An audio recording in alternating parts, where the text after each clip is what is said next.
and putting truth into action. You're listening to the Hagmann and Hagmann Report, streaming live from the Global Star. Ladies and gentlemen of the jury, the prosecution is not going to get that man today.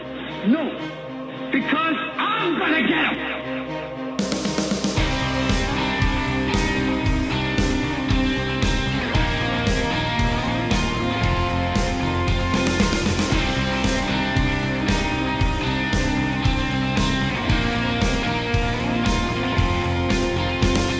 And welcome, ladies and gentlemen, to this edition of the Hagmann and Hagmann Report, coming to you live from our radio and television studios here in beautiful Northwest Pennsylvania. That's right, where it's a sultry 82 degrees. Now that we got the weather out of the way, right? I hope everyone had a great Independence Day holiday and understood. I hope everyone understood what Independence Day is all about. Of course, why we celebrate it, why we have, why it's such an important holiday for Americans. You know, you watch these Mark Dice videos interviewing people about Independence Day, independence from Mexico, independence from China, Civil War. It's just, you know, and it really kind of just really is heart-wrenching to see people not understand or really not, well, just not understand what they're celebrating, aside from a day off work, right? That's what it is. Now, we at the Hagmann Studio had spent some days, and I will say this, we've been working extremely hard. Folks, here's what we're doing. We have put together a staff of investigators, behind-the-scenes covert investigators, and we are also working on people to report as well. But infiltration of groups such as, and I use these only as examples, such as Antifa, such as RevCom, groups or investigators infiltrating groups that are involved in pedophilia-type activities.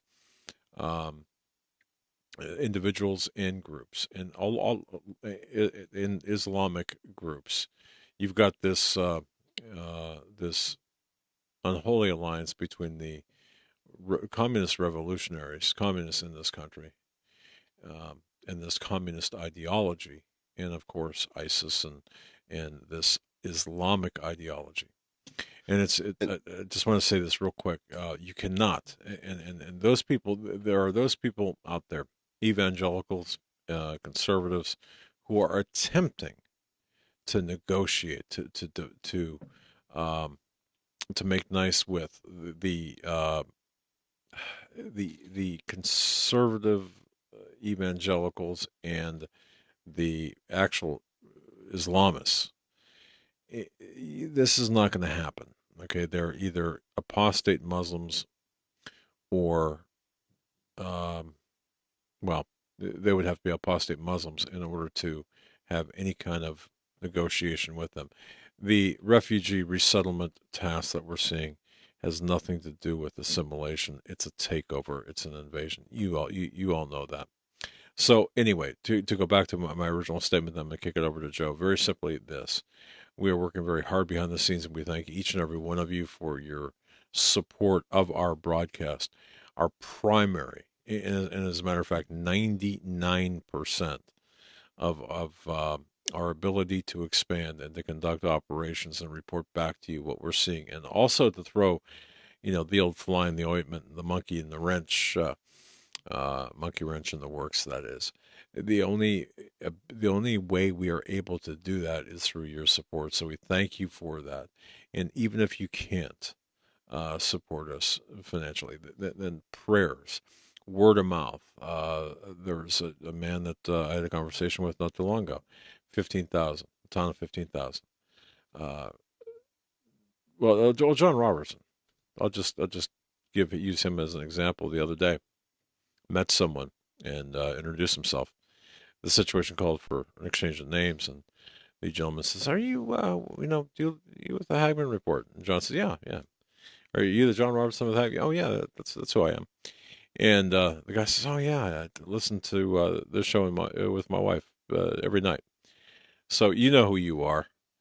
Thank you so much for listening, and thank you so much for your belief and your trust in us. Global Star Radio Network, thank you so very much. Todd works relentlessly. BTR as well. We're on there, and thank the fine folks at BTR. Folks, portions of the nice broadcast brought to you by HelloFresh. You want a meal service that delivers? Let me tell you something.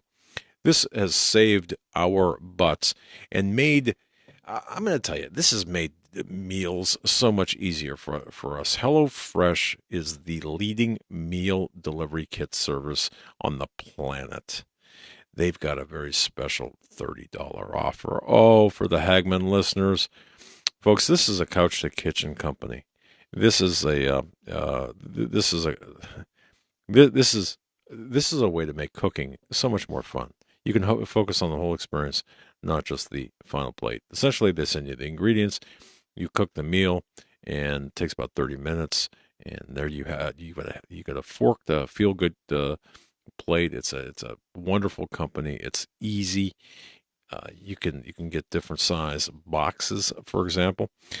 But and by the way, it's less than $10 per meal. You can't beat that even with a big stick. Folks, go to HelloFresh. Our promo code is Hagman30. HelloFresh.com. Our promo code is Hagman30. That's 30 for $30 off your first purchase. I'm going to tell you something. For $30 off offer. I want to be clear. But the meals are less than $10 each. And they're fantastic. So HelloFresh.com, Hagman30. That's the promo code. More on that later. So there's a lot of stuff going on. Joe, take it. Yeah, you were talking about the communist ideology that we have in this country. Yes. And it is, that communist totalitarian system of government, also socialism is a part of that. And fascism is a cousin of communism. But it is branded, we hear the words, the progressives today. And those progressives and the progressive ideology is the same of the communist ideology, which is something that, a lot of people don't really understand. But when you look at the goals of what these progressives are trying to do and how they are changing society, how they are trying to undermine our Constitution and our laws, fits perfectly when you read what Marx wrote in the Communist Manifesto and other forms of communist governments in the past that have failed. So it's, when we had the war on communism, it would be interesting to see what kind of investigation, if they did that today, how that would yield, basically all of the representatives, both on the Republican and on the Democrat side. It's very tricky. They've changed the language. They've weaponized language against us. They've weaponized and always have weaponized mass communications, whether it be TV, radio. Yes, they have. And these are the tactics that they use, and it's a small creep. I'm actually reading from the 76th Congressional third session, where it talks about how to the future of the international organization, where they're talking about a director here of international law and peace. And they go on to say that in the past, these controllers of the world have tried to consolidate the governments of the world into a world government before, and has failed. And that's even in the Bible with, the Tower of Babel. Sure. And he goes on to say that the new world order is on the horizon, and believes that the nations are only willing to try an international, global scale, things which have been tried in the past, as long as it is an infinite series of little steps and not in any one big leap, however attractive that prospect may be. And that's due to the history of them trying to accomplish this before and being stopped either by divine intervention or by other people. Well, I think right now we are in a fight. And when you mention progressives, think communists. I don't think progressives is again, pay attention to the words that are being used. Progressives, the word progressive is a misnomer. They're communists. Socialism and communism, the meanings are blurred intentionally. Bernie Sanders, an Yep. avowed socialist, Hillary Clinton, communist. Their goals, if you look at their platforms, were not that much different. And some people say, well, socialism is communism without the weapon, without the mass murder. And I'm paraphrasing there, but folks, you get the idea. And this is what we were up against at the 2016 election. But more importantly, this is what we're still up against because, number one, very quickly, you've got Donald Trump, who is struggling for survival. And I say that not to diminish his ability to survive. I'm saying he's got vipers, snakes, asps all around him. And the Russian narrative and that lie, and the way that they're attacking him with that lie, really is the least of his problems when it comes to threats he faces That's against right. himself and the agenda. The Russian narrative is essentially dead. And the Seth Rich and all of folks understand how all of this is intertwined. The Seth Rich homicide. Once you unravel that, you will see, or it will be shown, that there was no Russian hack of the DNC. And one thing that I'm doing right now, and I'll just say this.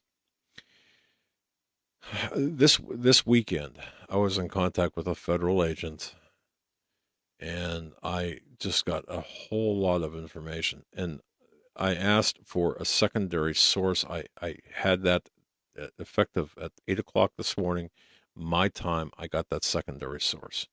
So here's what I'm telling you.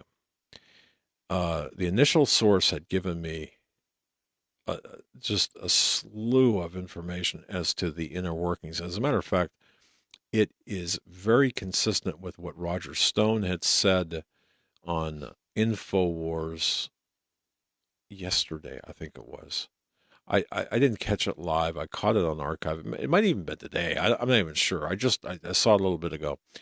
It involves organizations like Teneo, MMW, the three-part series that Jerome Corsi did on InfoWars. Dr. Jerome Corsi, who is a good friend of the program, good friend of ours, that he did with George Webb and Jason Goodman. And again, regardless of what you think of these people, it doesn't matter. You can even hate us. It's the information.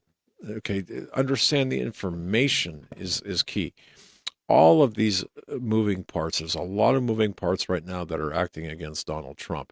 And when I say what I'm saying to you is we're pulling at these threads, unraveling this massive conspiracy, and the globalists are being exposed. And as we do this, with that exposure, they're becoming less effective, but also more desperate. And desperation and dangerous go hand in hand. So just keep that in mind. More coming on this as the week progresses. Absolutely. We had a long weekend. It was a holiday weekend, and I hope everybody had a great July 4th. Yesterday, I actually got to spend some time with my friends, and it was really nice to get the barbecue going and be around people just to have some fun and let loose. But as we all know, the news continues to go even when we want to stop and take breaks for holidays. We had North Korea. This is one of the bigger stories today. North Korea launching a missile, an ICBM missile that landed in the Sea of Japan. And I don't have the exact mileage in front of me of how far it went. There were actually two different reports. When that first, the moment it came out, the first time, the numbers changed.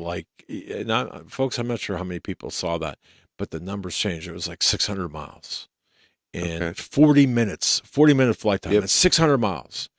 And but here's the thing. It was an intercontinental ballistic missile. But people, look, ICBMs, you don't need the lights don't need to be turned out with an ICBM here in the United States. It can be done with a container ship offshore. It could be done by satellite, perhaps.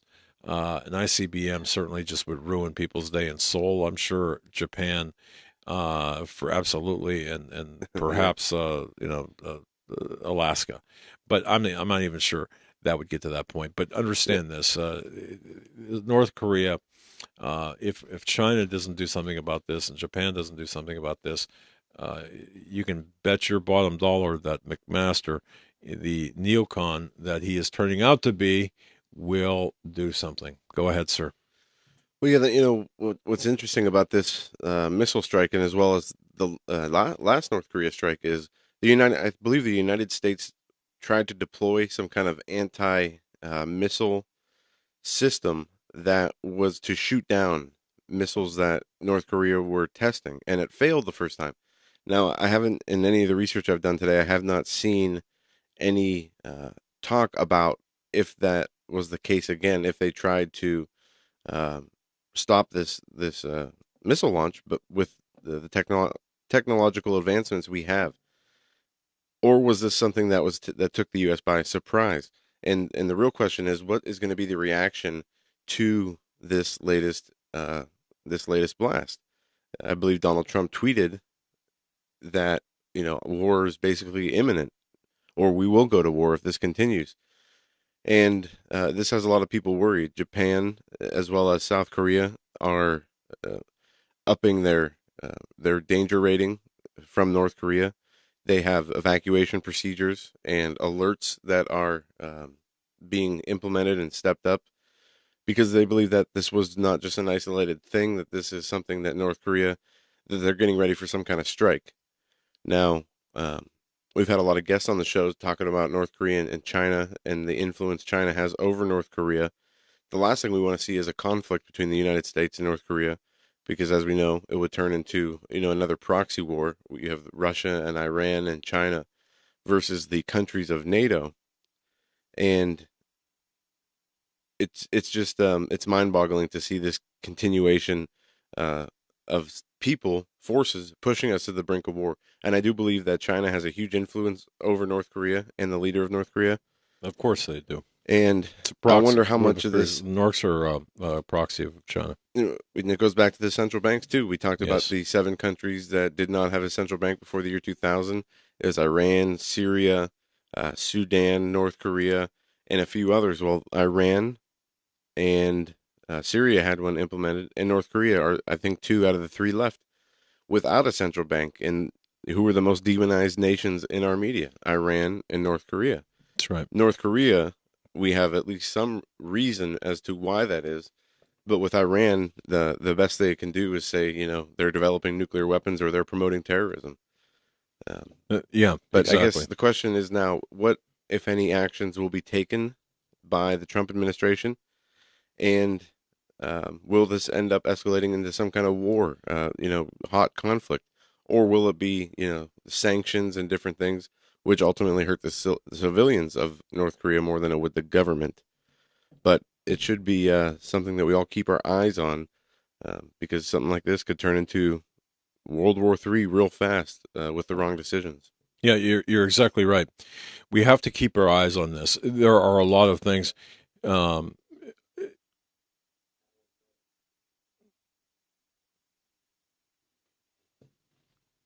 Hold on just one second.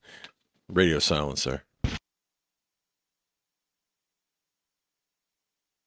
All right. Thanks for that. Okay. So, all right. One thing that's in the news that's it knocked me off my sorry about that. That knocked me off my knocked me off my game here. As if I had a game, right? Another thing to pay very close attention to that people need to understand is part and parcel to the larger Pedogate scandal. Drudge is reporting, others have reported, Vatican insiders reported that Vatican police have broken up this homosexual orgy at the home of the secretary to one of Pope Francis' key advisors. That's on HagmannReport.com. Yes, it is. Vatican cops bust drug-fueled gay orgy at home of Cardinal's aide. Yes. And this was the Vatican police. They raided a drug-fueled gay sex party at an apartment of an aide to one of Pope Francis's key advisors, according to this explosive new report. They also say that Pope Francis, the Holy Father, is enraged Well, since the home inhabited by the cardinal yeah. belongs to the Vatican's Congregation for the Doctrine of Faith, the armed None of charged this with is right. tackling clerical sexual abuse. Okay. So that's like I mean, This enraged. No. There is, and as a matter of fact, this I could tell you. Alex Jones Infowars had done a great piece on this today. We're going to be reporting more on this because the how this came about to be busted is really the story. Not because these have been going on for decades. yeah, that's a great point. Okay, the story is not the event, but how this came to be taken down in the manner it was taken down.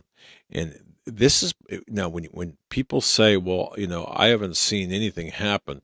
This Pizzagate that's just nothing but it's BS. No, it's not. It may not be what you think it is, and certainly it's not what the mainstream media portrays it to be, but it is real as is Pettygate. This is part of it, and it's a big part of it. Russ Dizdar talked about this and talked about this very issue as well. All right, Yeah. I'm going to turn it over to you. Folks, if you remember, we had Alan Riggs from Greennovative on, and he, not only including the 15% off store-wide discount that he offers with the code Hagman, he put together a great contest, and the winners we have right here, and we have Alan Riggs on with us. Alan, welcome back to the show. Hi there. Good to be here.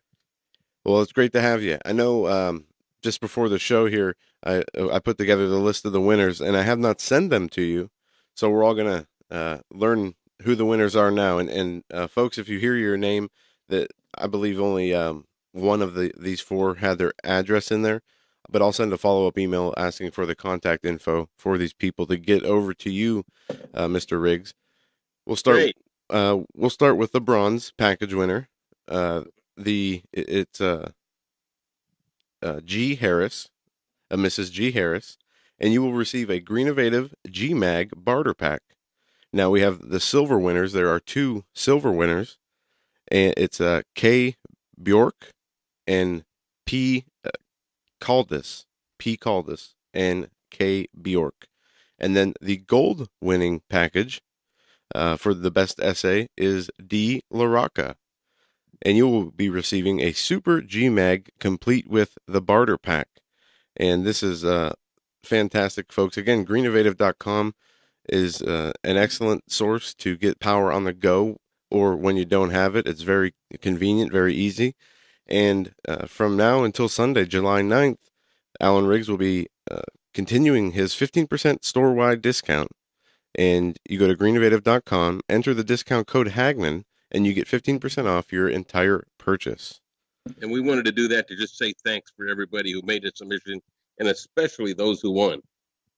Yeah, absolutely. There's always a lot of enthusiasm and participation when contests like this are ongoing, and it was nice to read the different scenarios. And I know two of the winners had scenarios where they were stuck in either something like the Hurricane Sandy in New York or another hurricane down south where they just moved and it ended up being a total disaster. But it's reading those things, it's very telling. It reminds you of, at least for me, of situations where I could have been in a crisis situation like that without power when I needed it. And Greennovative offers the products for you to be able to do that. So I will send the email out to the winners, and I'll get that contact information over to you as quickly as we can, Alan. That'll be great, and we'll get the packages right out to them. And let us say thanks again. I really appreciated everybody who did submit a write-up. And, when a big disaster hits, it could be weeks before you get power back. So be thinking about that. Yeah, absolutely. And, as you said, it doesn't need to be, some nationwide disaster. We're getting into the hurricane season again. We had a couple of named storms. We're going to be talking with Steve Quayle about Yellowstone and about the reports that he says are hoaxes, that people are saying that, Yellowstone's about to erupt. But there are a number of things that can happen, both locally and nationally, where you'll find yourself in a situation where you need power and you don't have any. This is the perfect solution for that. And you've done a great job, Alan, putting together a number of the packages and then, making it very easy for people to use and understand. And it's something that everybody needs for their go bag and their preparedness kits. It is, it's a must have. Thank you. It was a pleasure to do it. Well, thank you so much for your generosity, not only for the contest, but for the discount that I hope many of our listeners take advantage of, folks. Take advantage of that, 15% folks. discount store-wide. Yeah. Just use the promo code Hagman. And four lucky winners, but take advantage of the code. You're not going to find prices like this again. It's a quality product. It really is a quality product. All the products there, greeninnovative.com, quality. Please take advantage of that. Absolutely. Right. Again, Alan, thank you so much, folks. Greeninnovative.com is the website. And Alan, we'll be talking with you soon. You have a great evening. Thank you. You too. Take care. All right, folks. When we come back, we will be joined by Steve Quayle from stevequayle.com. We got a number of things that we're going to get into, specifically the reporting that's going on about Yellowstone. Diversion? Whether it's the earthquake reports or the possibility of magma movements to potential volcano eruption. We're going to get the real deal from Steve Quayle after these short messages. Don't go anywhere.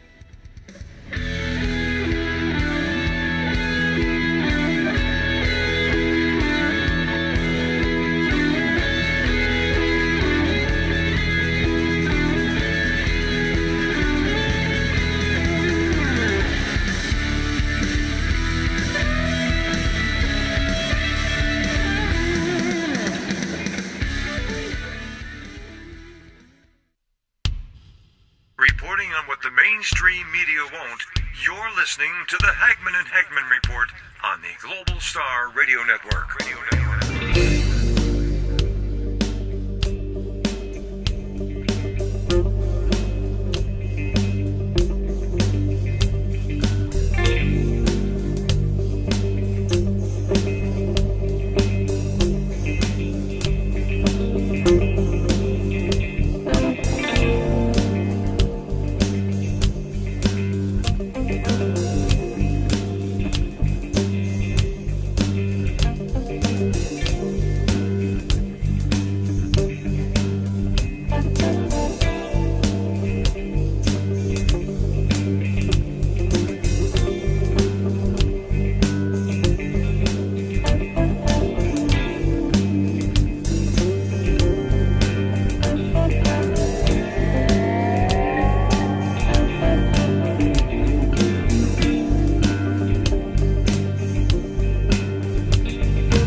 Exposing the New World Order, you're listening to the Hagman and Hagman Report on the Global Star Radio Network.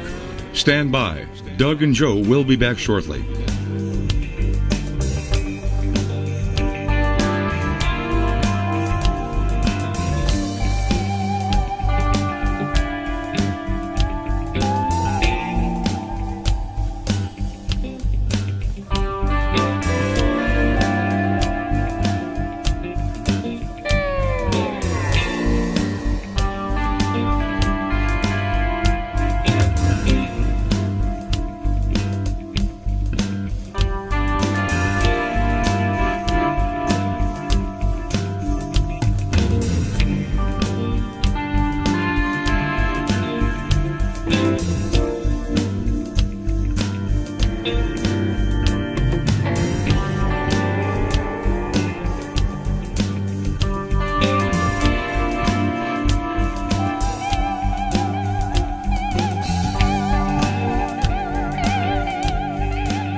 Putting truth into action, you're listening to the Hagman and Hagman Report, streaming live on the Global Star Radio Network. Please stand by. Doug and Joe will be back momentarily.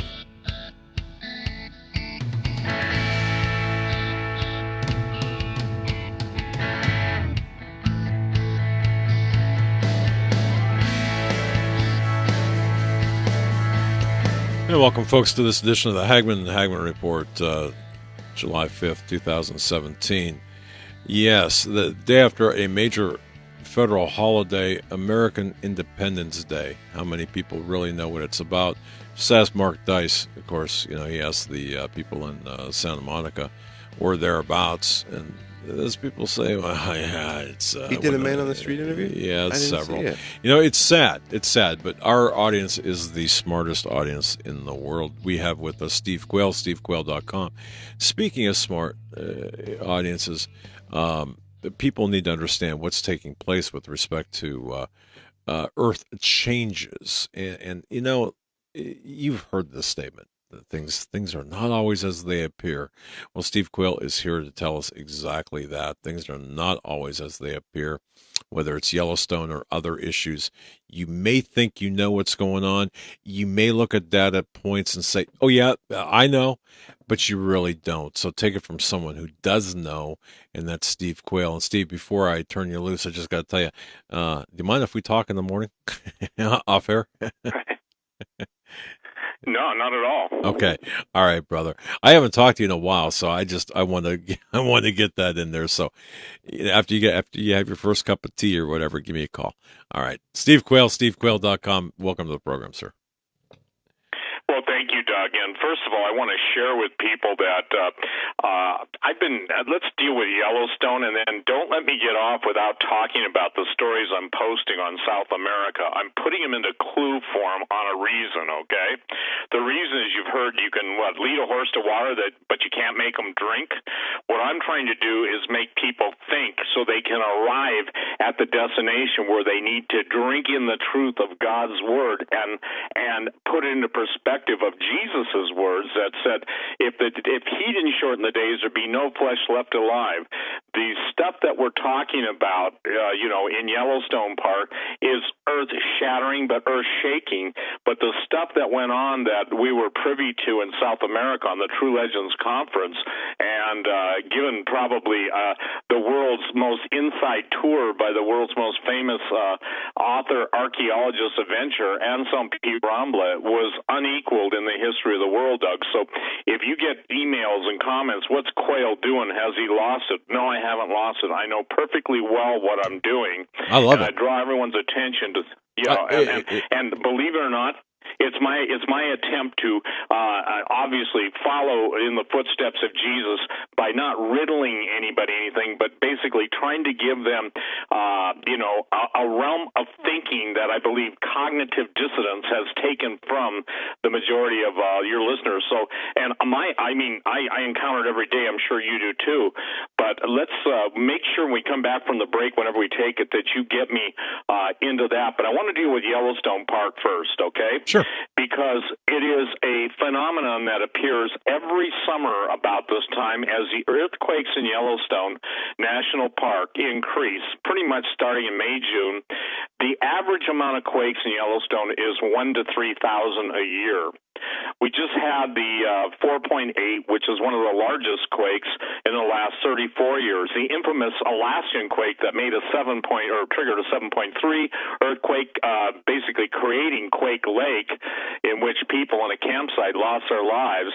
That was generated in Alaska. So what is critical that people understand is this: I don't pretend to have all of the answers. I certainly don't know the degree of advanced physics that Kaku and some of the others are dealing in. But I can tell you this: I've got a history with Yellowstone that goes back 44 years. I also have been in a position to make friends with some of the most, I would say this, cutting-edge, avant-garde thinkers in the world concerning Yellowstone. It's 30 minutes from my house in a helicopter, and I have a friend that owns a helicopter service in Bozeman, so basically he'll take me there any time that we can fly. Obviously, it doesn't have instruments, so we can't fly at night. But should something happen, I have a commitment to the people. It isn't my pet project, Doug, that Yellowstone's not going to blow. You can bet your life if something like magma broke through in the Norris Basin, and Norris is the area in Yellowstone National Park, it's the geyser basin in which the magma is closest to the surface. You can bet your bottom dollar I would be the first to blow the whistle, okay? Because I'm tired of having to deal with people that tell me that I'm arrogant, that I'm this, that, the other thing. I don't think anybody has, outside of the park officials and their records, taken more photographs of Yellowstone Park. Very few people have been there for 44 years. Years ago, I was one of the guys, the first, if you will, commercial photographers to integrate color infrared photography. You'd see it from NASA and some of the other scientific things where green looks red, and they still use it to find ancient civilizations. But the point is that I make it how do I say this? I'm in Peru, Doug, and I get, I was able to get emails there, and I'm getting the Yellowstone's going to blow, you hypocrite, blah, blah, blah stuff. And it so infuriated me that I got on the phone, okay, and I said to my certain friend, I said, hi, it's me. And he said, I thought you were in Peru. I said, I am, but evidently rear ends have a way of following me to Peru. And I'm not talking about the ones that are sitting on airplanes, or mine. So the thing is that if you sense a little, if you will, not hostility, but almost a bewilderment at how people can recycle old news, put a new date on it, put it on YouTube, and everybody panics. Now, let me share this.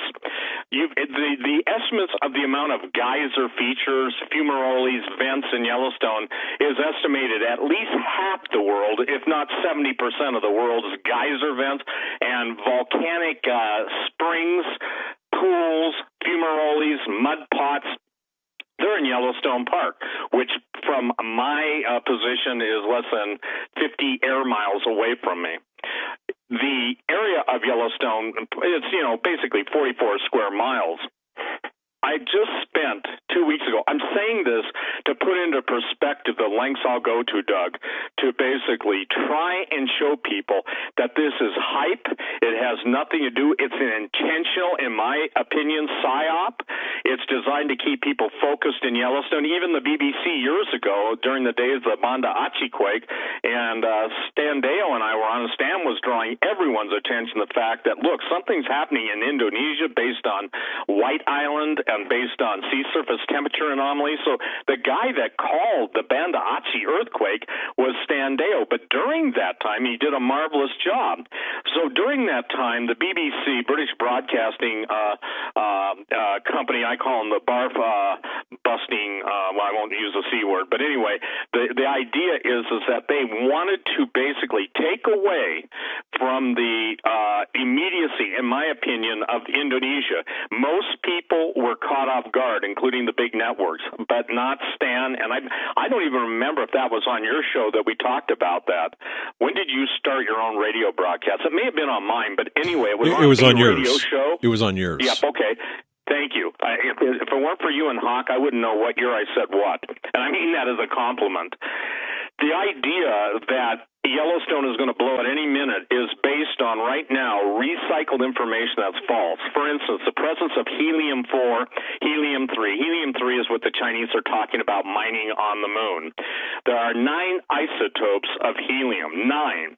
So when somebody says, there's record amounts of helium, with the Earth changes taking place, that's absolutely true. But the point being is it doesn't indicate a supervolcano is going to erupt. Now, I posted on my website from an insider, which you know, and this guy's the real McCoy, badge-carrying, I can't say what I want to say, but he's capable of bashing certain appendages on people that think they have titanium ones, if he has to. But the point being is that they've been briefed on the immediacy of the coming quake on the West Coast, okay? And for anybody that hasn't seen that alert, I would encourage you to go to my website, stevequayle.com. Now, why is a disinformation campaign so focused on Yellowstone? Well, Doug, I've undertaken, and this is behind the scenes, I don't even think you know this, I've undertaken the most extensive aerial photography film that's ever been done in Yellowstone Park, okay?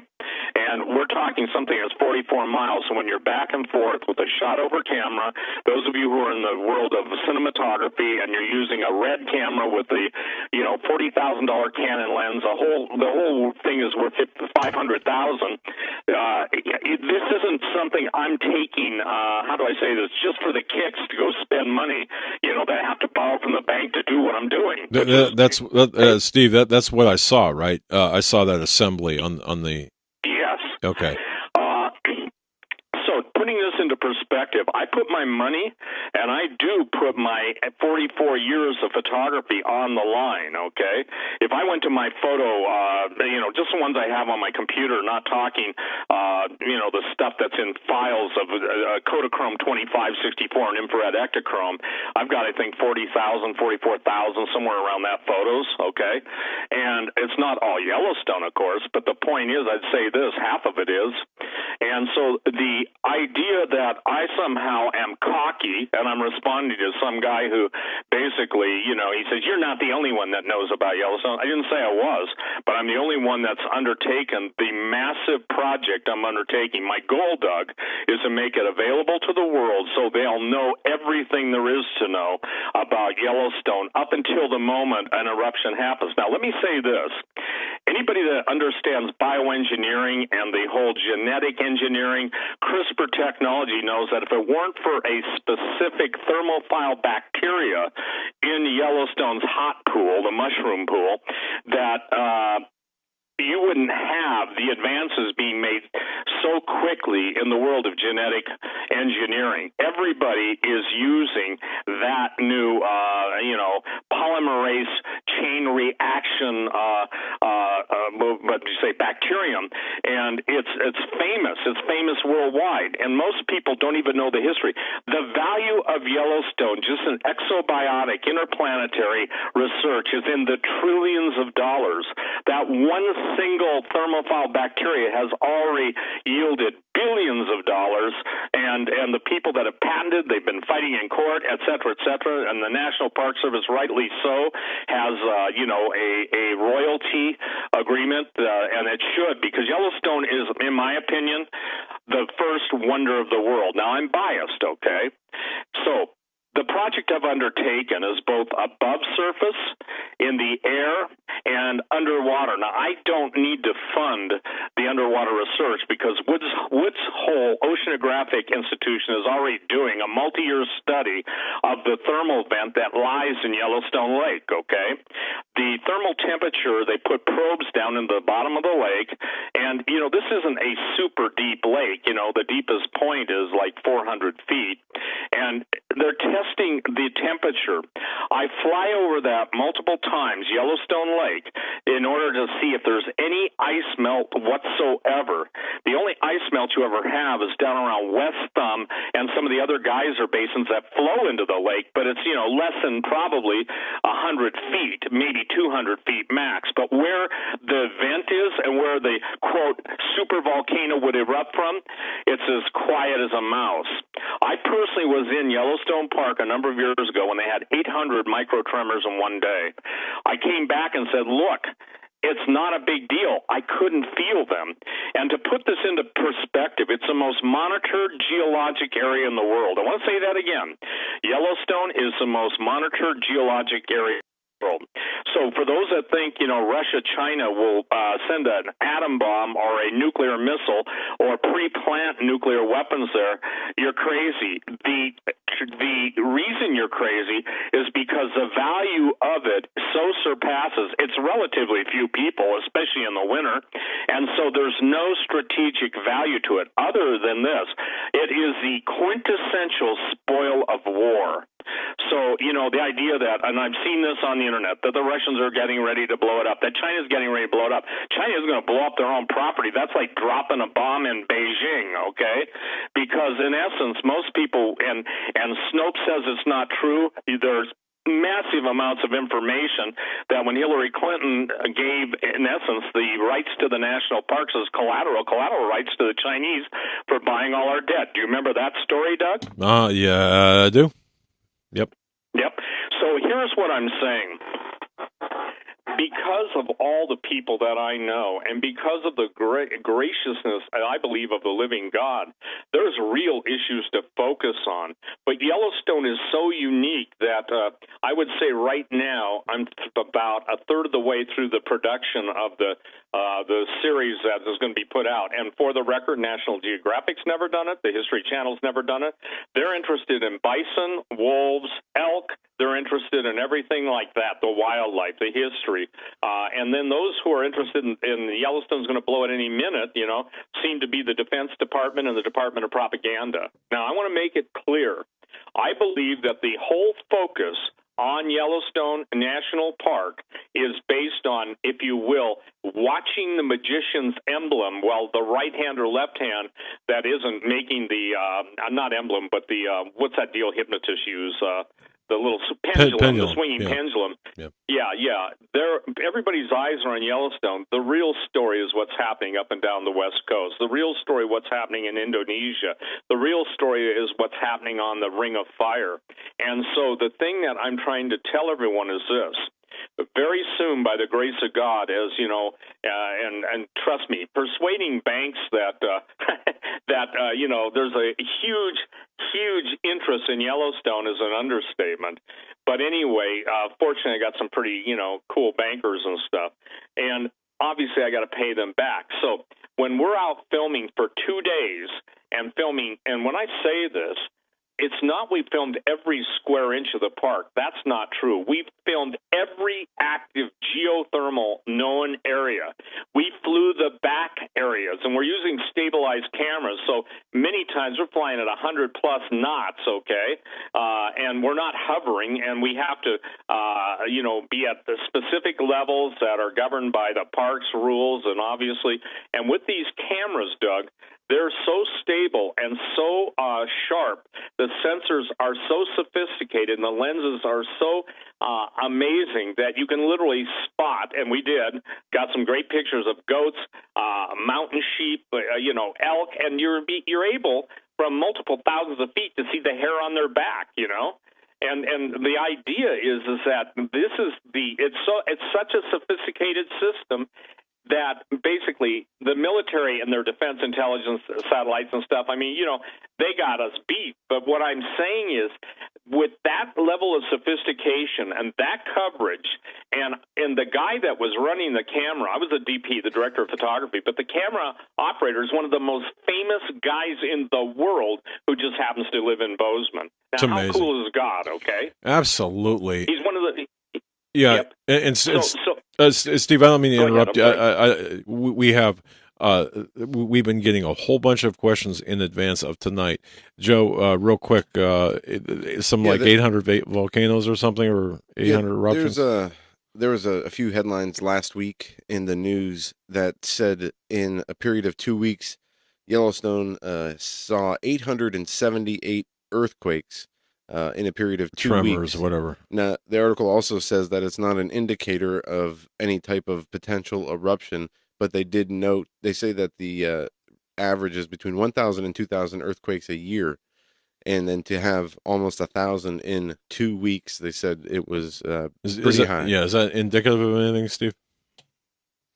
Well, like I said, Doug, a couple of years ago, they had 800 in one day, and I was there that day, So these are micro tremors. So Here's the thing. When you've got magma moving, you've got electrical fields being generated, and that obviously is going to indicate on the different how do I say this? That's not only irrelevant. Here's the thing. Susan Duclos did a great article for me. And, people always give me crap about All News Pipeline, okay? I got to tell you something. In their defense, that there's some of the best research articles out there. and they don't just rehash headlines. They go to it. So I'm saying this. I put out an article, and I told Susan I would repost it because it's that critical. There are things that you would look for before any super volcano were even to begin to go on the radar. Number one, magma, which is the closest to the surface in Yellowstone Park, is the Norris Geyser Basin. Several years ago, they closed some of the walkways, literally wooden walkways that run they walk you around these geothermal features to keep you from obviously getting hurt. And they closed part of that. They also closed, it was either last year or the year before that, the Mammoth Hot Springs walk up in what's called the Upper Geyser Walk. Now, I go there just about every time I hit Yellowstone because it's faster for me to go from Bozeman through Livingston down to the Gardner entrance than it is to go to the West Yellowstone and fight all the traffic. By the way, guess who's represented by the millions now in Yellowstone as tourists? Chinese. They're all over the place. I know in Canada, Toronto, and so many other places here, like Vegas, I've seen reports too. They're just about every big city. But the fascinating thing is, Joe, is that, some have made it known, and they've said it outright. We own this now. So, when the average Chinese citizen knows that, maybe the American citizens had better wake up. By the way, it's also most people need to know this, but it's also a United Nations preserve, And yeah. What's fascinating? Yeah. Gee. Oh, interesting. New World Order. So here's the thing. Yeah, I'm sarcastic. I'm really sarcastic, okay? And the reason I'm trying to make people understand this tonight, and we'll go on to the other subject at the first break, and I'll answer any questions. I mean, we'll stick with this as much as we, people have questions. But look, they're the largest assemblage of incredibly wealthy people in the world have homes at what's called the Yellowstone Club. And Stephen Sanford did a great job in researching that, okay? So right now, when you've got the captains, I mean, it's Gates, it's Eric Schmidt, it's the head of Goldman Sachs, it's a who's who in the world, okay? These aren't like second-tier millionaires. These are first-tier billionaires / trillionaires. And somebody says, there are no such thing as trillionaires. You only know the financial information that's put out there. You don't know what really exists. There are a lot of people breaking ranks, Doug, from all over the world that listen to your show. And God bless everyone outside the United States who's listening to Hagmann and Hagmann tonight. Because, again, there are areas of volcanic unrest. There are areas, if you're watching all the earthquakes in California, that's troubling. If you understand what's going on with the underwater, what are called seamount volcanoes, up off of the Oregon-Washington coast, those are troubling. What's going on Balagsoff Island in the Aleutians, those are troubling. What's coming alive in Costa Rica, Turrialba, and I might probably pronounce that wrong, but everything that's coming alive is coming alive on the Ring of Fire. Now, will there be harmonic tremors in Alaska that will initiate a sympathetic response in Montana? Absolutely. The great quake that happened, that it created the Hebgen Lake Dam and the Quake Lake, that happened because of the Alaskan 7.3 earthquake. But what is critical is that the stories of helium leaking are 4 years old. The stories of Kaku, Michio Kaku saying it could go off supervolcano. Yeah, but right now people better be worried about ICBMs because North Korea just achieved it, and because they launched it vertically and didn't launch it in a horizontal arc, this is information just came in to me moments ago, they were able to prevent a massive counterattack. In other words, Doug, they send it in a vertical ascent versus an arc like a launch for an ICBM. Right. And whoever told them to do that is very, very smart, and my guess is they're having a lot of help, because when you can take a country like that and they can produce MIRVed warheads, which are independently targetable reentry vehicles, the RV, in essence, they've achieved what they've been warning about. It's just the dumbasses, and I'm sorry, it's a biblical term, the dumbasses in the mainstream press that have nothing to do but lie to the American people and keep the truth and the nature of this all hidden, don't get it. So, you're hearing that for the first time, and I got to tell you something. I catch a lot of flack from linking to Hal Turner, and Hal has, I'll make this statement, I know he's got a past, but I also know that he's still got contacts. And if he's got a good story, I'm going to say this publicly, I'm going to link to it. If I can verify it, and he did a marvelous job breaking that story late last night or the night before. And, again, listen to the message, people. Look at the evidence. Forget if you hate Steve Quayle. Forget if you hate Doug Hagman. If you love us, thank you. But, listen to the message. So, Doug, anyway, if you want to ask questions about Yellowstone, I want to answer the questions about Yellowstone, because I would say this. Again, I'm in an unusual geographic position to answer them. I'm in a historic relationship with a lot of people that know what's going on there on a moment's notice. That's nothing. Only God, and I want to say this, if God told me to warn his people, and if I'd be faithful, here's my, if you will, prime directive. And take it up with him if you're mad. Take it up with him if you hate my guts. But at least listen to the information, okay? That's and I can tell you right. this, the carnal man in me just starts wanting to lash out, okay? And so I'm saying, God, tone me down, help me to get the information out, but please help your people to awake, because it's so late in the game. So I'll take any questions you want. Yeah, and Steve, we can do that after the top of the hour. We got about 60 seconds at the top of the hour. But yes, and folks, I just want to say this before I kick it over to Joe. I've seen the mechanism, the camera that Steve was talking about, and let me tell you something. He's not lying. He's not overstating it. Man, I'll tell you what. It's military grade, in my view, anyway. NSA kind of stuff. Steve Quayle does know what he's talking about. Joe, I'm going to kick over to you to take us out for the network break. Yeah, and folks, if you do have a question for Steve, we'll take a few email questions. So send your email questions to studio@hagmanandhagman.com, and we'll throw as many of those in there as we can. SteveQuayle.com is the website. Steve is our guest. He's going to be with us through the next hour, so don't go anywhere. We'll be right back.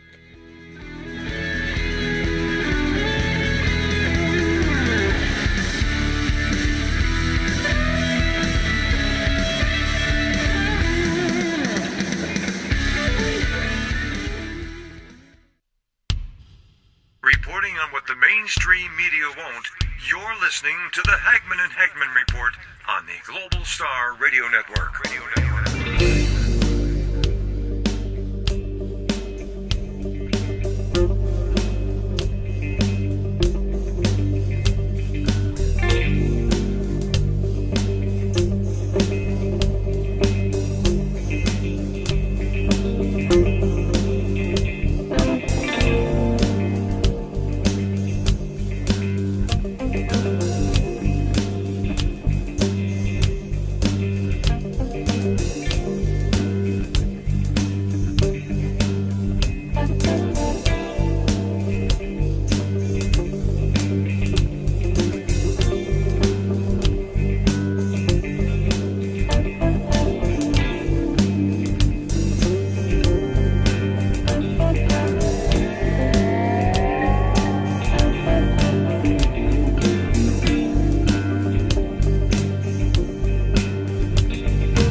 Exposing the New World Order, you're listening to the Hagman and Hagman Report on the Global Star Radio Network. Stand by. Doug and Joe will be back shortly.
Putting truth into action, you're listening to the Hagman and Hagman Report, streaming live on the Global Star Radio Network. Please stand by. Doug and Joe will be back momentarily.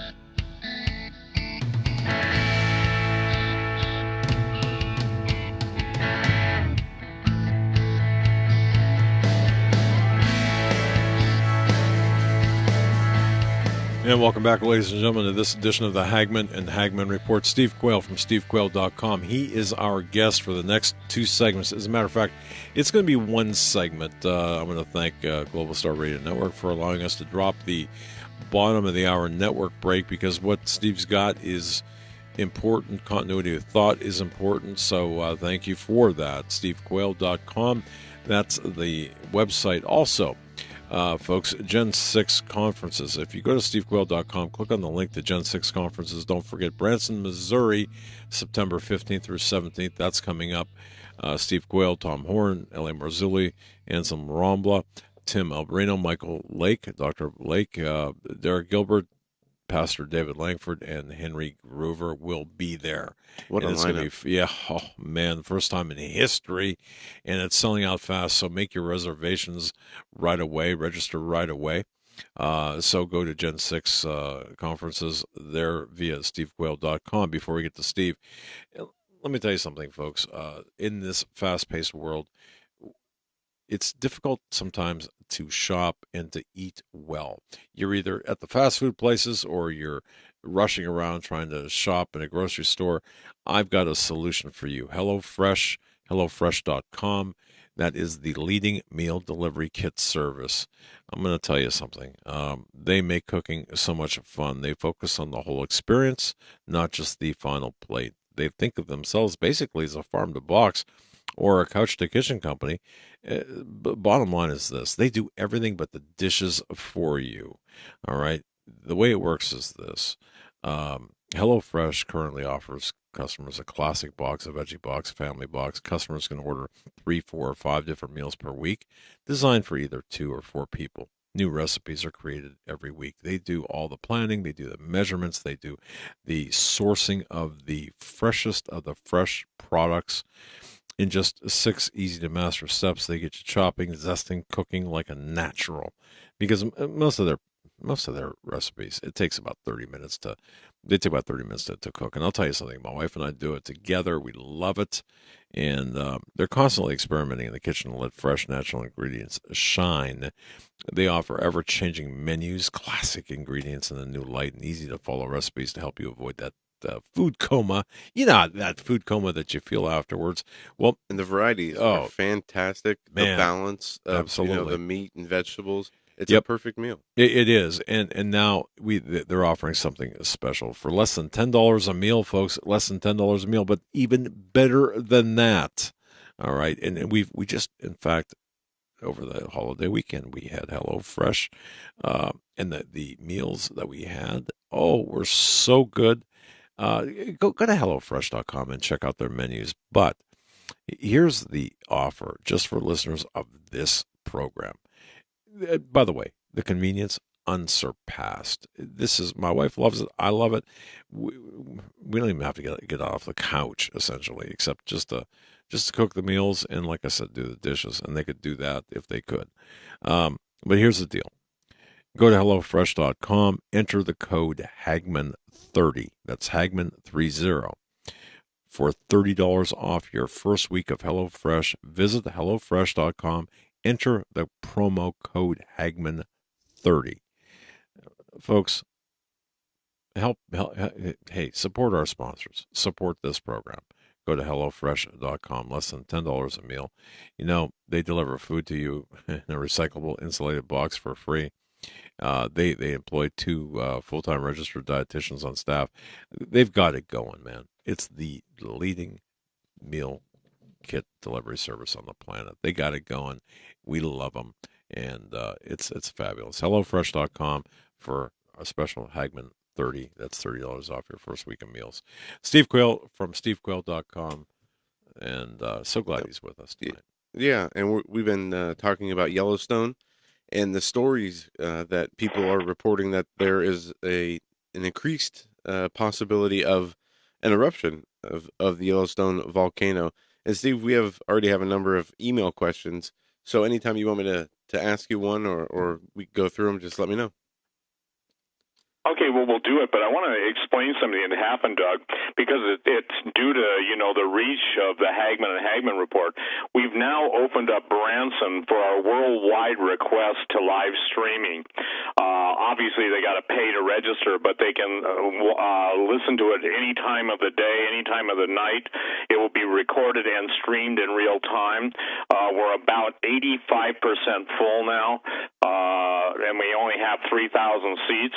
But we've gotten so many requests, and obviously there would be DVDs available, but you can go on my website, stevequayle.com, and right in the middle, right over the hot headlines, will be a link that'll take you to register. And what was interesting, when we went to Peru and we took our conference attendees, we had, I think, 4 different countries represented. I know for a fact we did, from Egypt, Great Britain, Australia, South Africa, and Russia.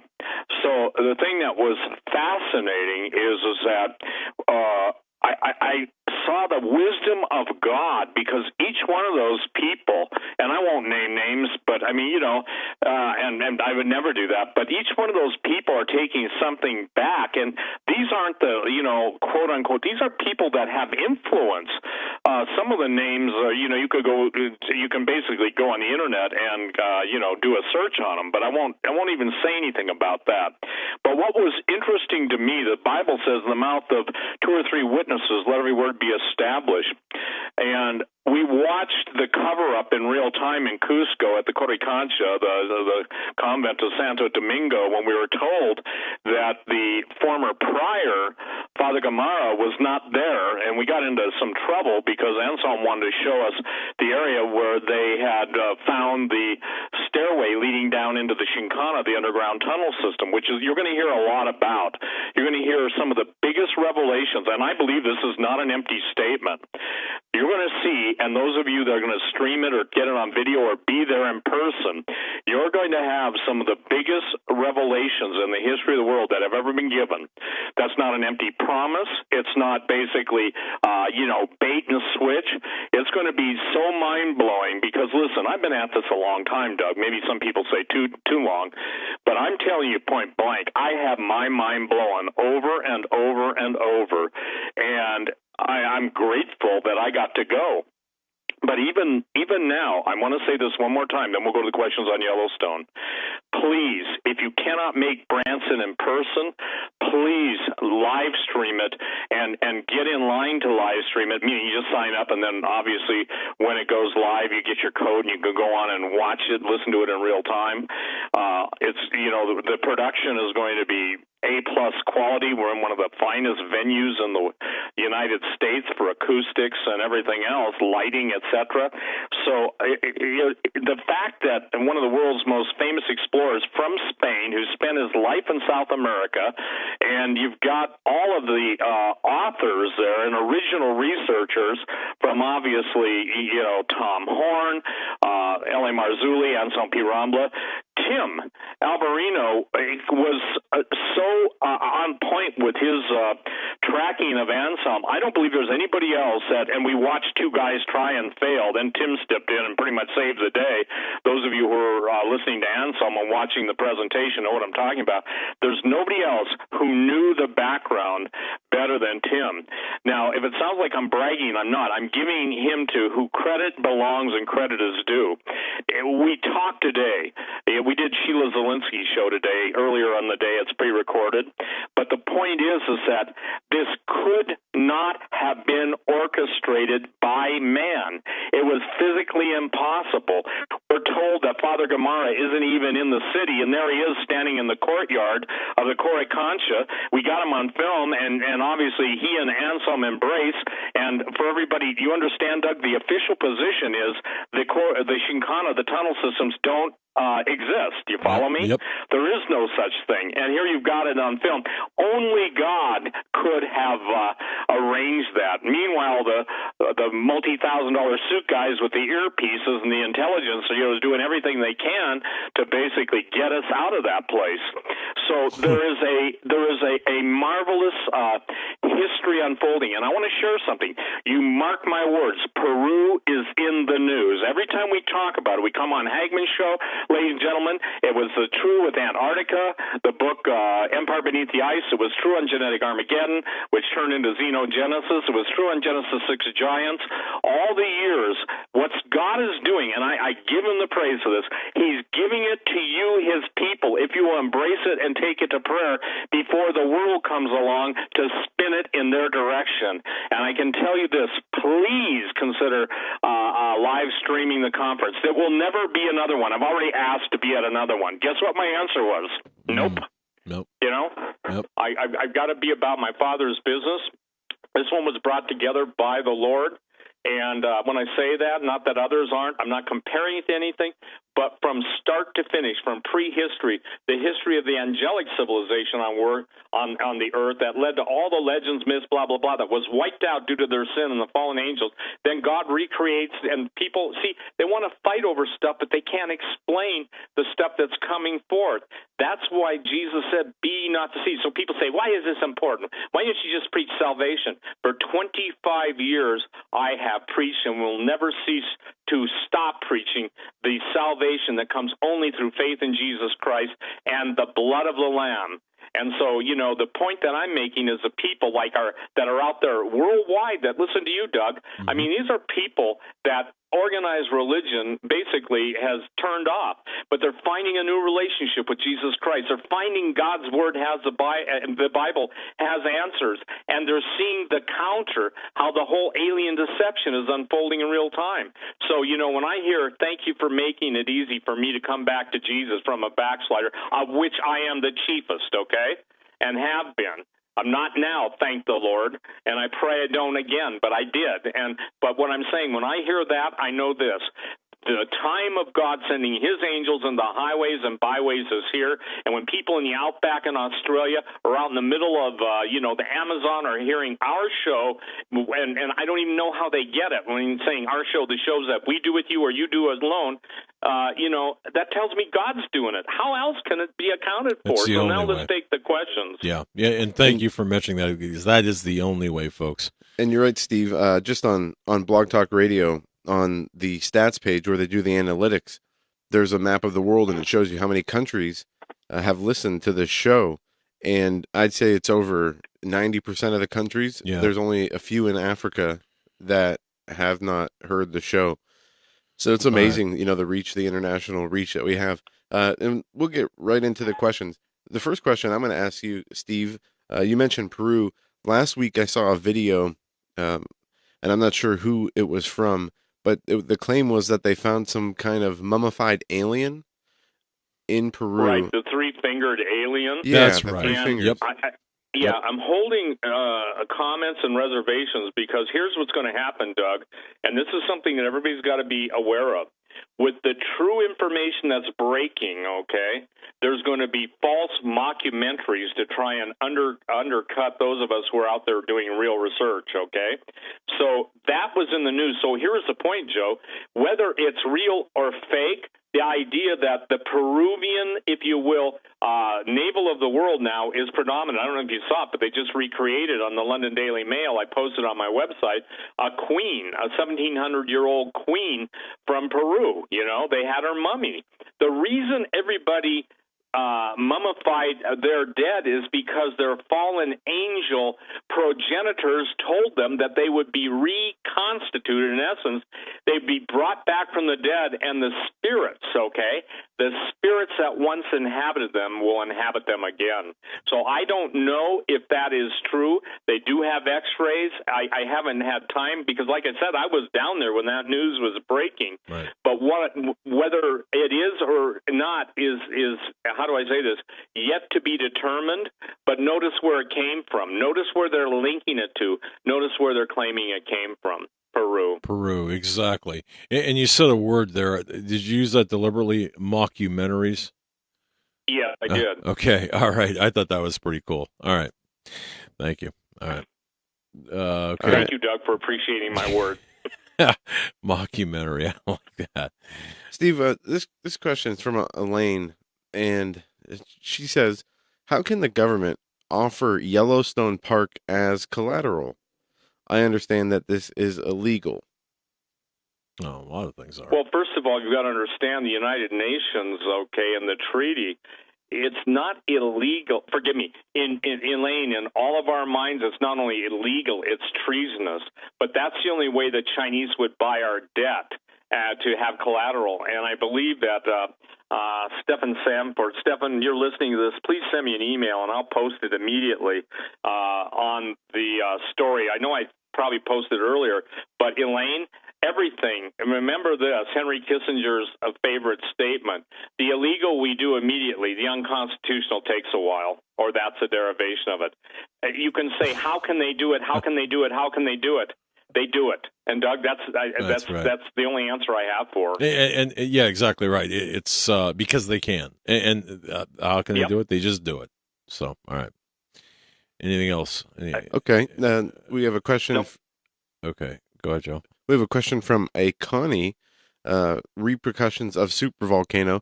Steve, what is your view of the repercussions for the rest of the world after a supervolcano eruption in Yellowstone? Well, first of all, it's already postulated what that will be, but I think the better question, Connie, is to what degree are the massive simultaneous eruptions of volcanoes around the world affecting the jet stream, affecting the reflectivity of the Earth? In other words, what's it doing to the growing season? You can look at the Earth without summer every day on major news sources, and I know Mike Adams, Natural News, is doing a great job in covering this, but the food is disappearing. The animals are disappearing. The insects are disappearing. When you change the climate by so few degrees, and I'm not talking by man-made, I'm talking about volcanoes. You know, Doug, this is something that people don't understand. When the sulfur dioxide mixes with water, it forms H2SO4. H2SO4, everybody's basic chemistry should tell them, is sulfuric acid. The pH in the ocean is changing. Add in plutonium, and you have the ultimate cocktail. I'm telling you this, everybody doesn't have to worry about a supervolcano affecting the world.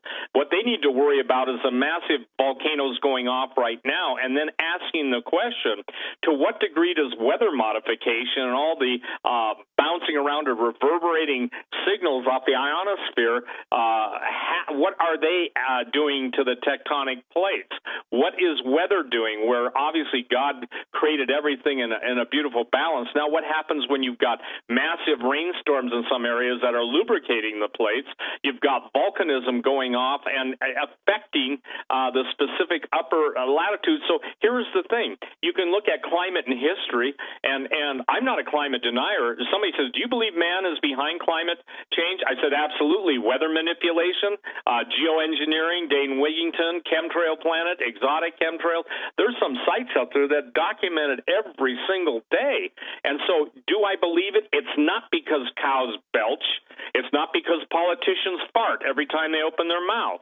It's because of the cause and effect of men making war on the environment. And people who are Christians had better suck this one up.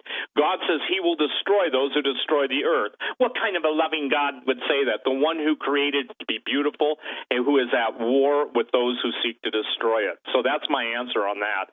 The last thing is a supervolcano. The question that needs to be asked, Doug, you and I have operated on the principle of this.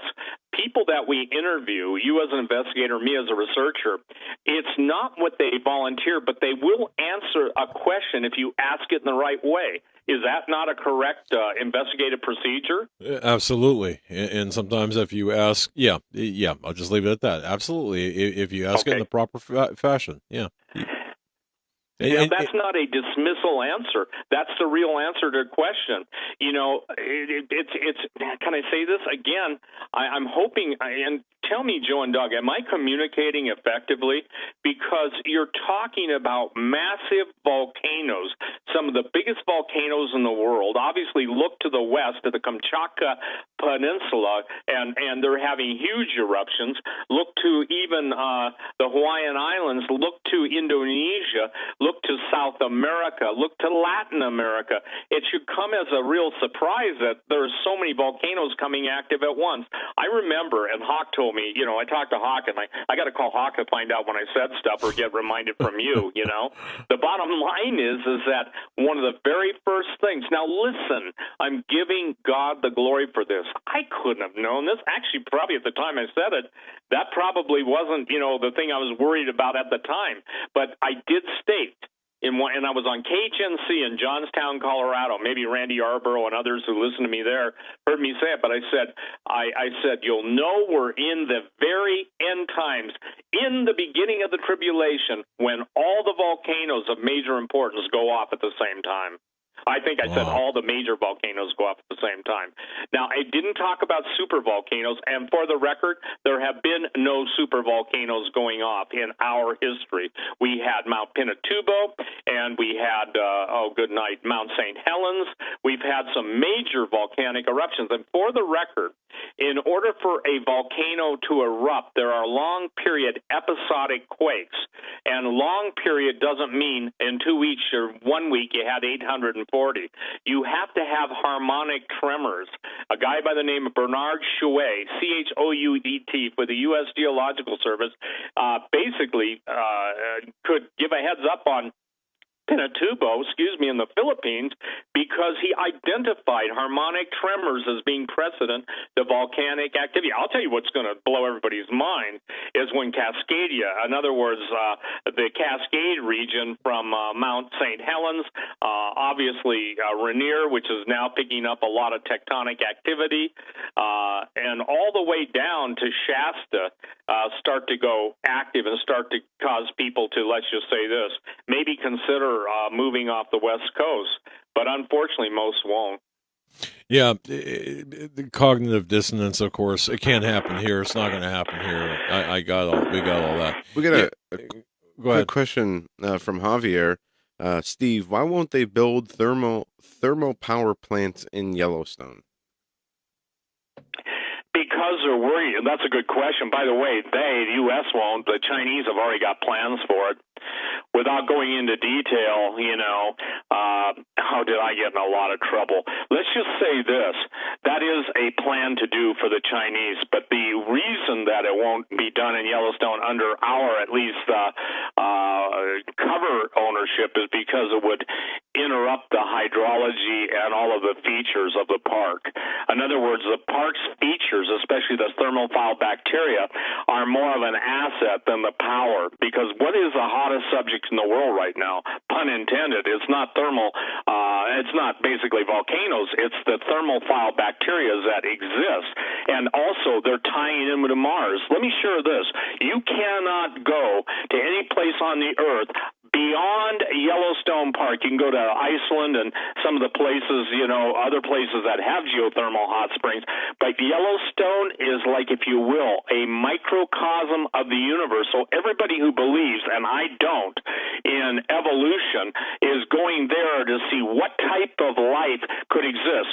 You're going to see it in the Martian play out. Doug, you remember it was on your show. I said, after Antarctica, I said, now you watch. The headlines will fill with news about Mars. You remember that? Yeah, and as a matter of fact, we should pull that broadcast back out and put it in rotation, because that was fascinating, and it's happening. Yep, that's what's happening. Yeah. And now, again, when Tim and I were on, Timothy Alvarino, talking about it, what we're going to reveal, let me share this. You know me, I want to give the bottom line at the beginning and work backwards. I can on this because I've got to honor. But I will say something. One of the oldest prophecies that predates the Inca about the condor and the eagle is being fulfilled. I will not tell anybody what it is prior to that unless you get it. And then I'll tell you, you seek God on it, because it's not some obscure South American, Incan, blood-sacrificing, human-eating, flesh-eating, murderous, creatures inheriting those habits from fallen angels. It's way more than that, because the secrets of the Andes, please, follow my clues. They're on my front page. The latest 2 stories I put up on Machu Picchu. Go to the photo of the day. I'm giving you clues. I'm making you follow, not yellow brick road, not a rabbit hole, but I'm going to allow you to lead, how do I say this, not allow, I'm going to help you to come to the most marvelous and startling revelation and how this is going to tie into the greatest deception in the history of mankind. And I think I'm getting the way you've written those up. I think I'm getting it, and it's a tremendous maneuver. It's eloquent. Yeah, it's not even a maneuver. I felt in my spirit, okay? And someone says, yeah, God doesn't talk to people. Yes, he does. My sheep hear my voice, and the voice of another will they not obey. That's the word of God. The problem with people who are claimants to Christianity, they don't believe God said what he means and means what he says. Isn't that right? Boy, we see that happen all the time. All right. I think we can do a couple more here, and you can move on. Joe, if you got another one handy, right handy? There's this one. It's about North Korea and the ICBM. I don't know how. Yeah, Steve, do you want to weigh in on geopolitics? Yeah, I want to deal with that, and whoever is sending that, I want to share this.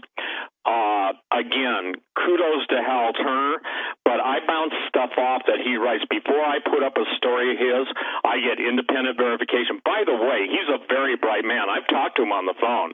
He was up front with me. He said I was an FBI informer. I developed a lot of different relationships. So he's not trying to hide his past, okay? And again, I find him to be, now listen, this is not an endorsement of his former behavior. It's not an endorsement of who he may or may not be working for. But I'll tell you one thing, I find him to be a very bright man. Now, saying that, I'm aware that I have to trust no one at this point in my life. I can only look for verification, and I will do my best to vet everything. And I told Hal this on the phone, and he said, Steve, I know how much hell you get whenever these were his words, you get when you link to my stuff. And I said, Hal, when you got good stuff and you lead the pack and I can verify it, I'm going to put it up there. And if people don't like it, tough. They can go, eat whatever, genetically altered fruit. Well, Steve, though, real quick, it's like this in an investigation. Sometimes you can interview a minister, and other times you have to interview a gang member. All right, the information is the information that they give you. Now, obviously, you can't pick your witnesses. It's simple as that. You go where the information is, and I think you make your point on that. But what about North Korea, there, brother? Okay, I'm going right now to. Thanks for bringing back on. It's critical. I believe that God is spelling it out for those who have eyes to see and ears to hear. I'm going to read this word for word. Hal's headline was, "We are in big, big trouble." I sent this story before I linked to it to a friend of mine. My friend, and this is not flattery, is so bright that he was handpicked by the guy who set up Majestic, Dr. Teller, of the hydrogen bomb fame. Majestic 12, you don't know what it is, go look it up. I don't have time to go into it.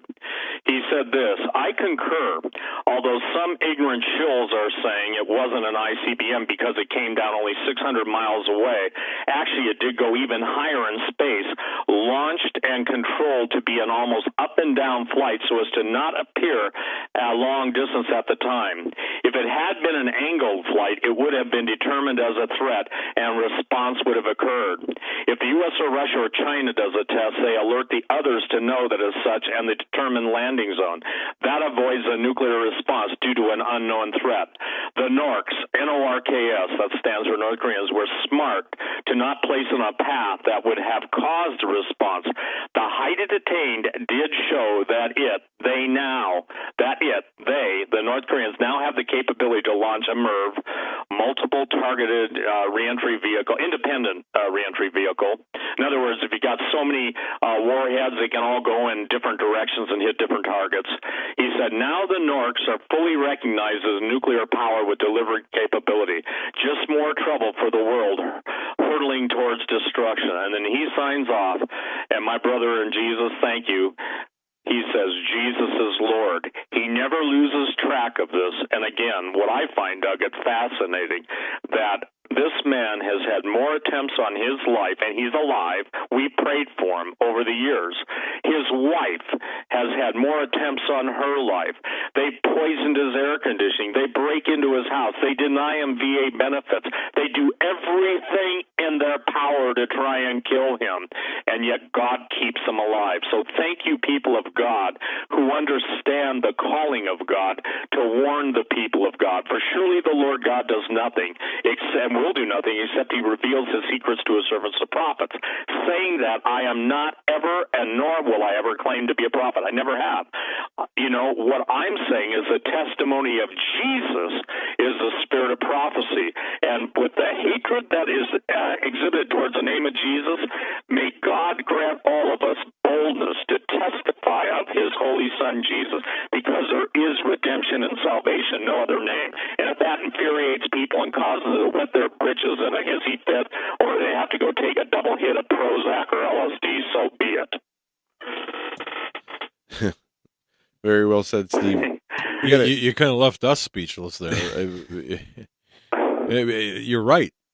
Yeah, you're exactly right.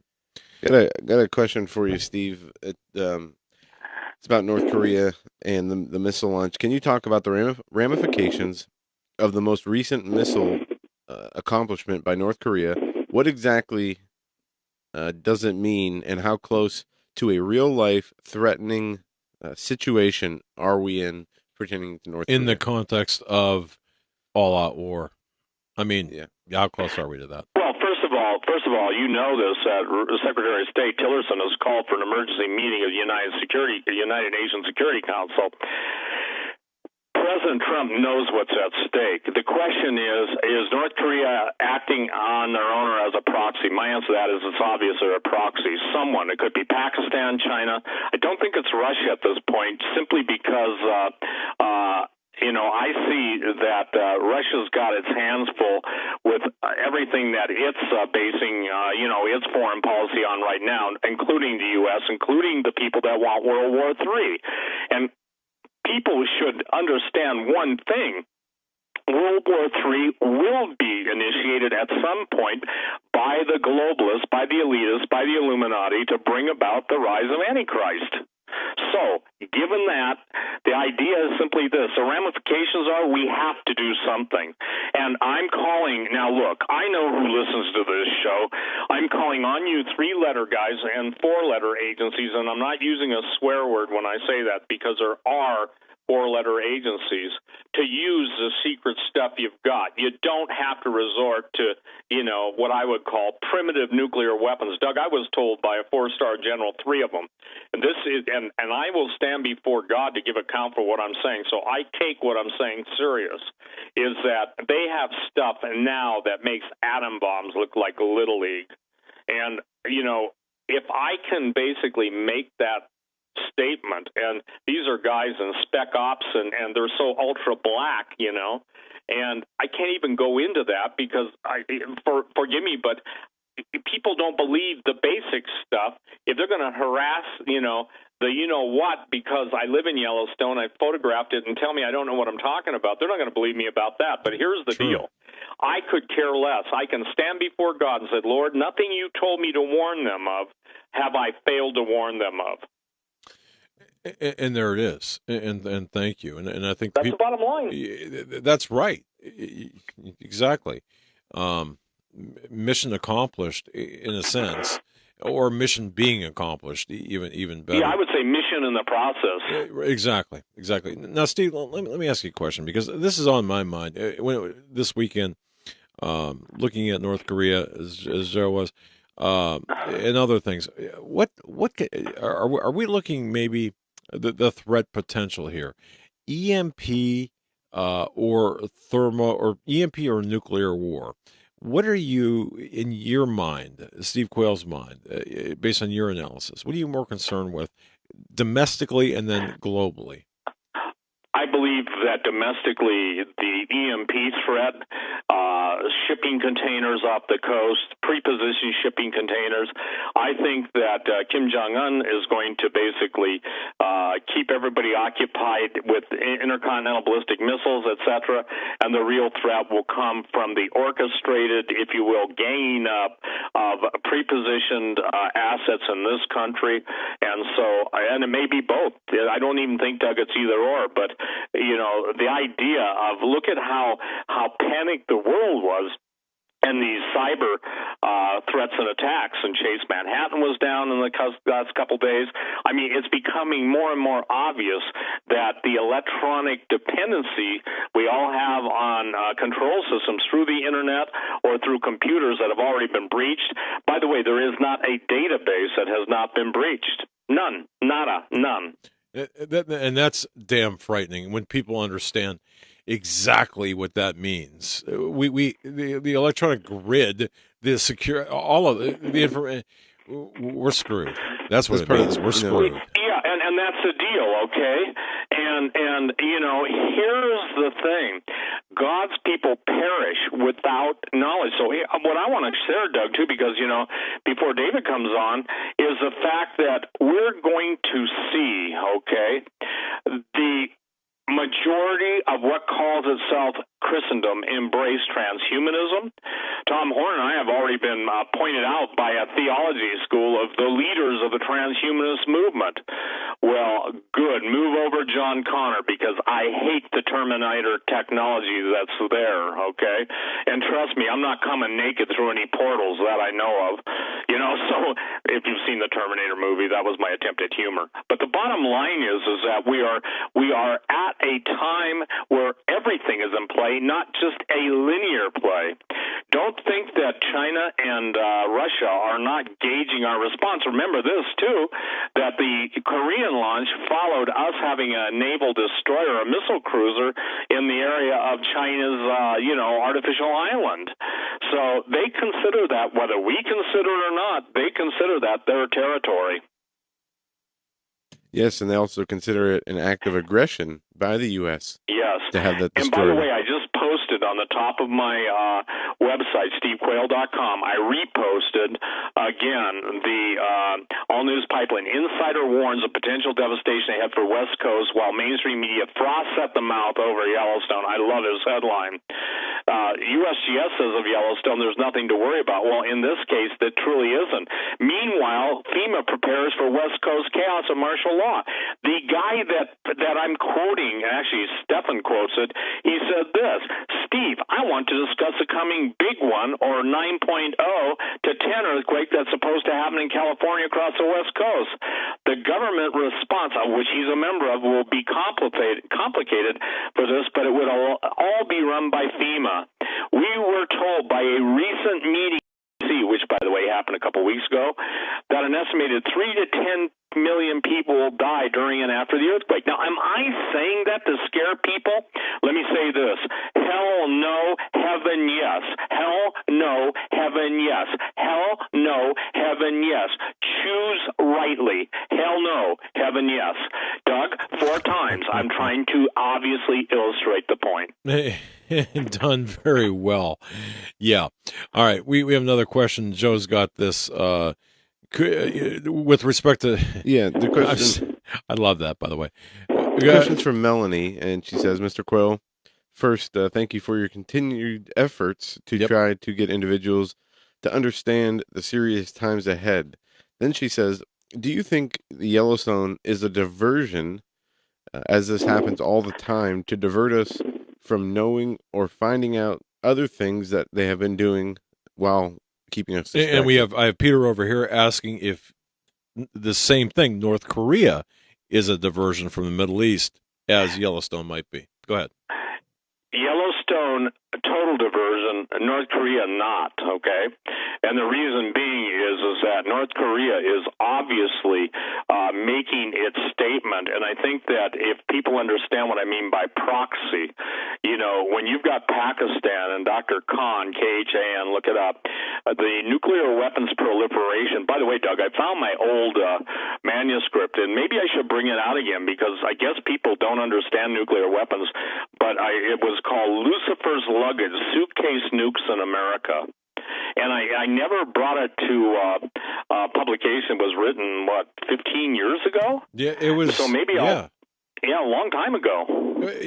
I vote yes. In fact, everyone call Steve's office tomorrow at 10 o'clock Mountain Time in the morning. No, I'm kidding. Email me. Yeah, please don't call. No, I'm kidding. Here's the thing I want people to understand, okay? The latest book that Tom Horn and I did, Cloud Eaters, unearthing the lost world of Cloud Eaters. The History Channel is doing a production. Tom's going to be in it, and so is good night, Cliff Mahooty, who appears on the third installment of the Holocaust of Giants. And let me share this with everybody.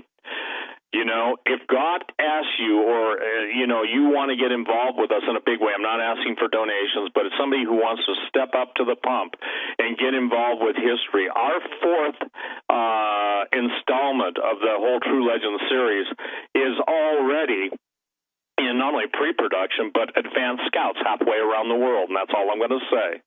And I'll tell you this, they're not chasing bones, they're chasing them. And I'll let you figure out who the them is.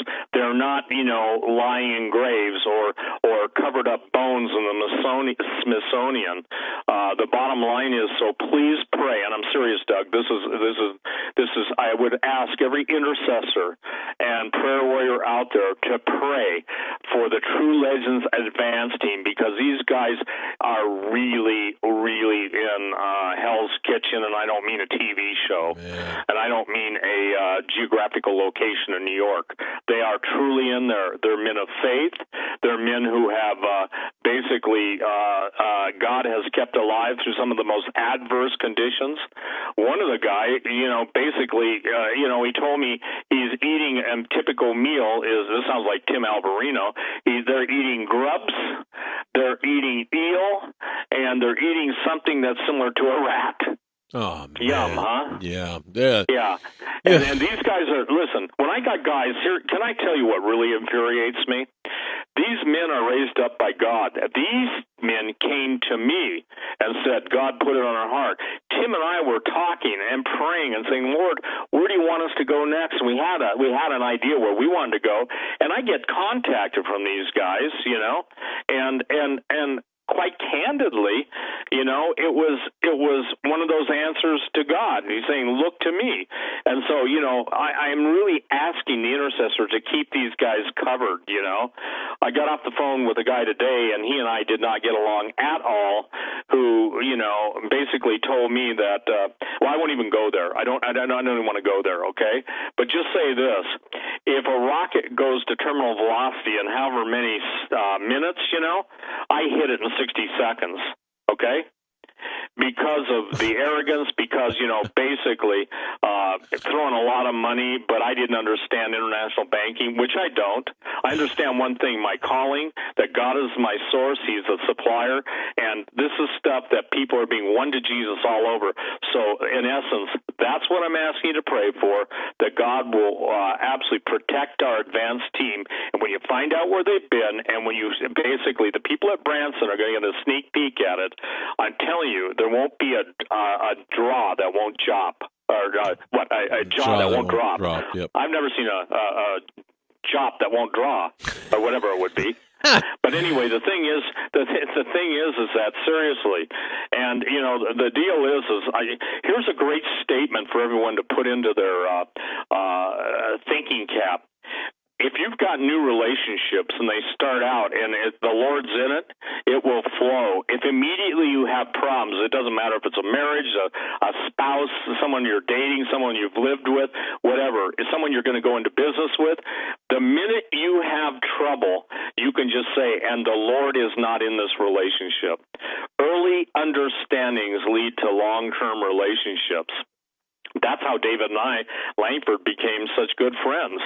He called into a radio show I had in the old days, and I guess I adopted him on the spot and said, I now declare you the official pastor to the flock that listens to me. And someone said, well, who are you to do that? I said, somebody that knew that God's people needed a shepherd, and I wasn't it, but that I had just had one, Pastor David Langford, call in. And that's the story, ladies and gentlemen. God did it. And David's background and my background are very similar. Neither one of us want to boast in anything but the saving knowledge of Jesus. Now, look, somebody says, you talk about Jesus too much. My answer to that is, I don't talk about Jesus enough because I'm not ashamed of the gospel. Everything that God has done in my life has been based on the Word of God, the book of Genesis, to be accurate, the first couple chapters in Genesis, and then Genesis chapter 6. And the oldest lie in the book of Genesis, ye shall be as gods, ye shall not surely die, is what's being promised on the front of Drudge every day when the technocratic billionaires are looking for eternal life. And isn't it interesting? Robot sex. I remember when I brought that up. You know, you say the word sex, Doug, and besides free, I think nothing gets the attention of the people. I mean, some of the revelations I'm going to bring to Branson, and since I was one of the guys that talked about it in Genetic Armageddon, Today's Technology, Tomorrow's Monsters, Xenogenesis is the absolute, has to be read. If you do not understand where genetic engineering, transhumanism, singularity, CRISPR technology, artificial life forms, everything that's going on, the teleportation of organic material, i.e. Star Trek's teleporter and stuff, then you're going to be overwhelmed. And the snowflakes, the Prozac-dipped binky generation is clueless. They're being groomed to be slaughtered, okay? Exactly. Slaughtered. Exactly. So anyway, let's go on if you got any more questions, because I'm running into. Yeah, I just want to say this. Xenogenesis really puts in context, this is my personal opinion of Xenogenesis, puts in context what's happening today. You look at the headlines. And I'm going to say one other thing, too. This program as well, the Hagmann Report, we bring on a variety of guests. Next week, we're going to have Senator Tom Coburn on. And you know, we're talking about some really interesting, some scary, some weird stuff tonight with Steve Quayle. However, okay, yet next week, a week from today, we're going to have Senator Tom Coburn on. Now, how is that possible? Because all of this is relevant, especially when we talk about Jesus Christ. All of this is relevant in the larger picture. People, they've got blinders on, and by looking at Jesus and looking at the things through a biblical context, historical, biblical, spiritual context, we can see the bigger picture where all of this connects together. And Steve is a wonderful man of connecting the dots. Steve, I just want to say that, and thank you. And Xenogenesis is a incredible book to have. Joe, apparently you've got some we have some additional questions there. Go ahead. Yeah, I think there's okay. Go ahead. let's see. Sorry about that, Steve. It was just we just had a system reset here. Well,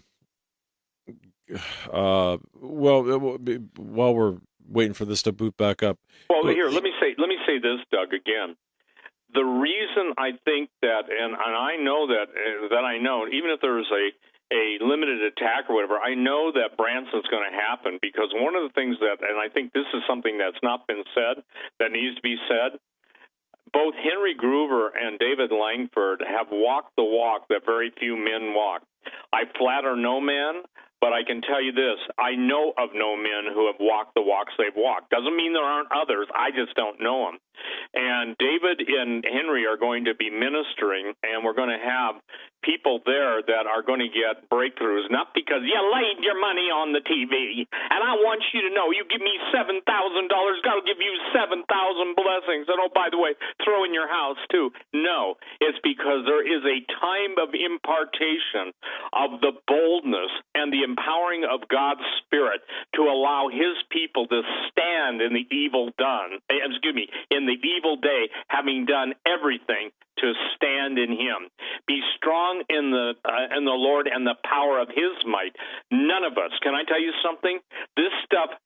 Some of this stuff we're into right now sends shivers down my spine, because I'm going, oh God, how will you prepare your people for this?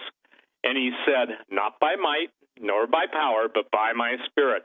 I said, then, Lord, you're going to have to pour it out like Niagara Falls, because, Father, what I see, now, I don't see everything, nor could I, but what the Lord has shown me troubles me, because his people have become apathetic, indifferent, and I get guys, when I talk about winning people to Jesus, you'd think I stepped on their manhood, okay, if they're men, and you know, I'm getting a rise out of Jezebels. I got to tell you something. It seems like Jezebel reproduced herself, and they come into my email in droves. They don't get it. They just don't get it. No, you know, and we see the same thing.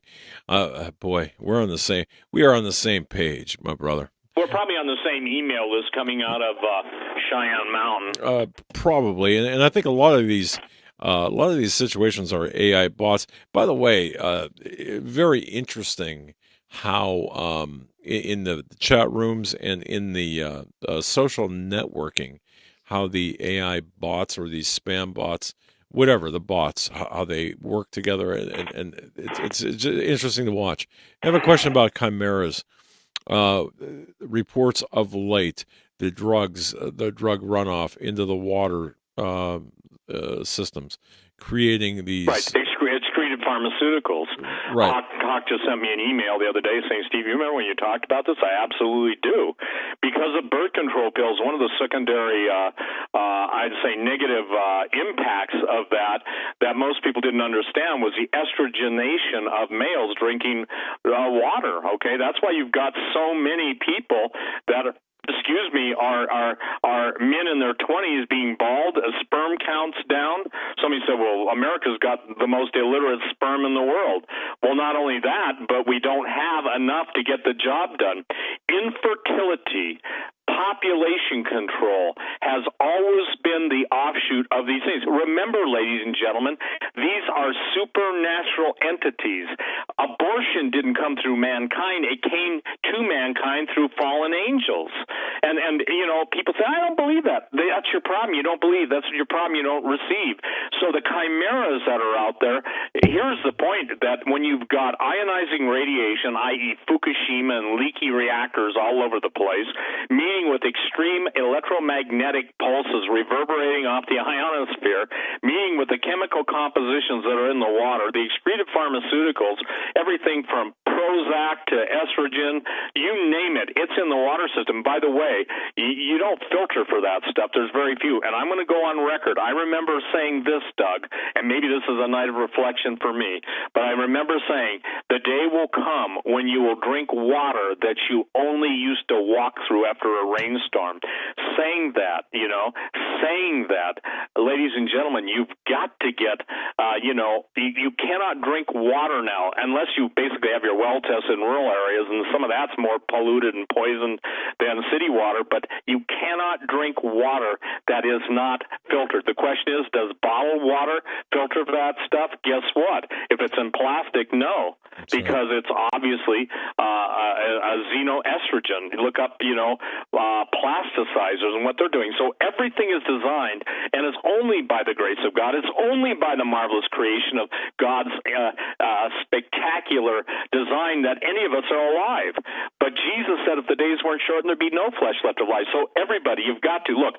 There are different sponsors. I've had the guys at EnerHealth. They sell water purifiers. I know, Doug, you have different people. Get them. If everybody listening to us tonight went to get water purifiers and filters, there's a difference, okay? The idea is simply this. Everything that's in existence would disappear in 24 hours. But people drag their feet. Who hasn't heard of the horrors of Flint, Michigan? But what most people don't understand, the more promiscuous a town is, and there are specific areas like that, and how about all of the AIDS drugs and everything that is going in? And it's not just from the that part of society. It's everything. Glyphosate. See, here's the thing. The Russians and Chinese proved years ago, and I remember when it was Baxter reports, when he put them out there, that, if you will, the Chinese and Russians both showed that by exposing organic material to different waveforms that they could literally change, okay, the reproductive outcome of those things. You follow me? Yep, I do. In other words, if you beam a certain frequency at a turkey, and this is actually one of the things done by a Chinese guy, you could get the turkey to come out more like chickens. And you know what I would say about that?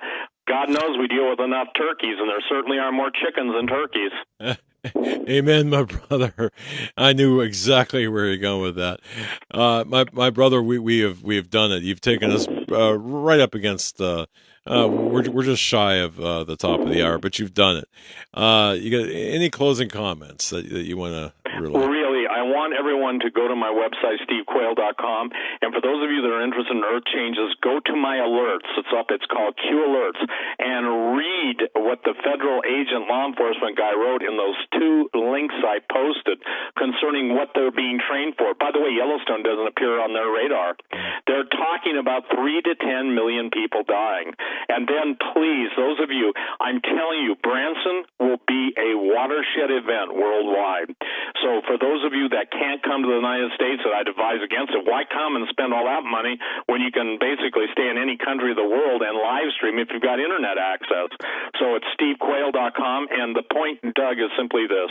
They can go on, the Gen 6 conference page and sign up, and it's gen6conferences.com.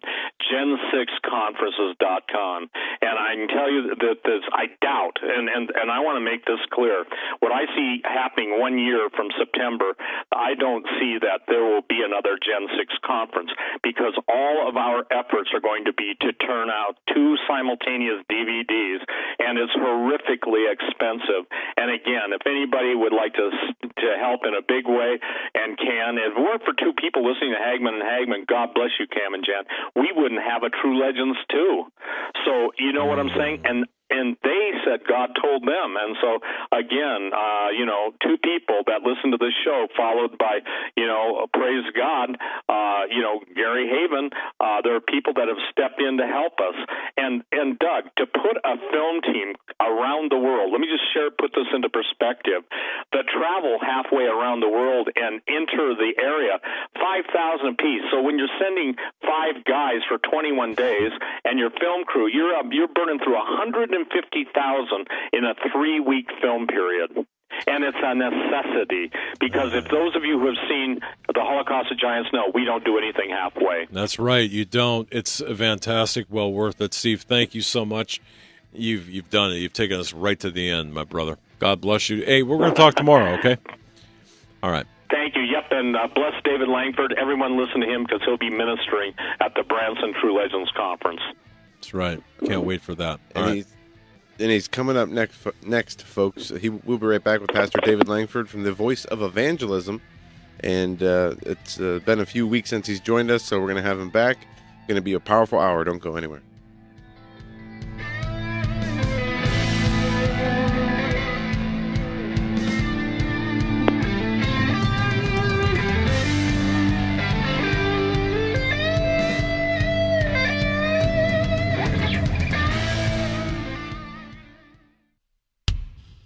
Reporting on what the mainstream media won't, you're listening to the Hagmann and Hagmann Report on the Global Star Radio Network.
Exposing the New World Order, you're listening to the Hagman and Hagman Report on the Global Star Radio Network. Stand by. Doug and Joe will be back shortly.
Putting truth into action, you're listening to the Hagman and Hagman Report, streaming live on the Global Star Radio Network.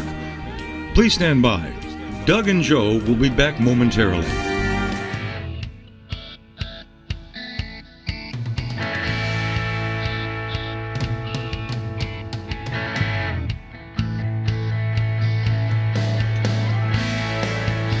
And welcome, ladies and gentlemen, to this edition of the Hagman and Hagman Report.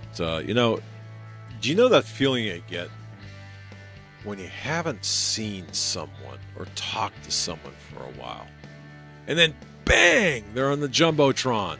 No, or they're here with you. That's the feeling we have right now. Pastor David Langford, the voice of evangelism.com, he is with us.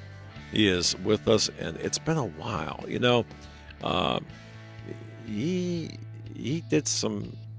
He went through some stuff. He went through some stuff with his family, his uncle. So, just I'm glad we had him in our prayers, and I know you had him in your prayers. But Pastor David Langford, the voice of evangelism.com, a tremendous minister and prolific author, a tremendous author as well, and a guy who is on the airwaves and thankfully on with us. Pastor Langford, thanks for coming back on and not giving up on us.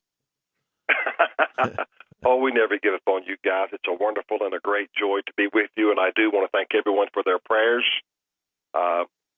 If the devil can't get to you, he seeks another venue, whether it's your children, your spouse, your employer, whoever it might be, to get to you. He has many, many means and modes to getting to God's people. Man, I have, Pastor, you just said a whole mouthful, because I have seen that happen in our camp time after time after time over the last several weeks, and it's just staggering what you just said. It's staggering. So yes, yeah, absolutely.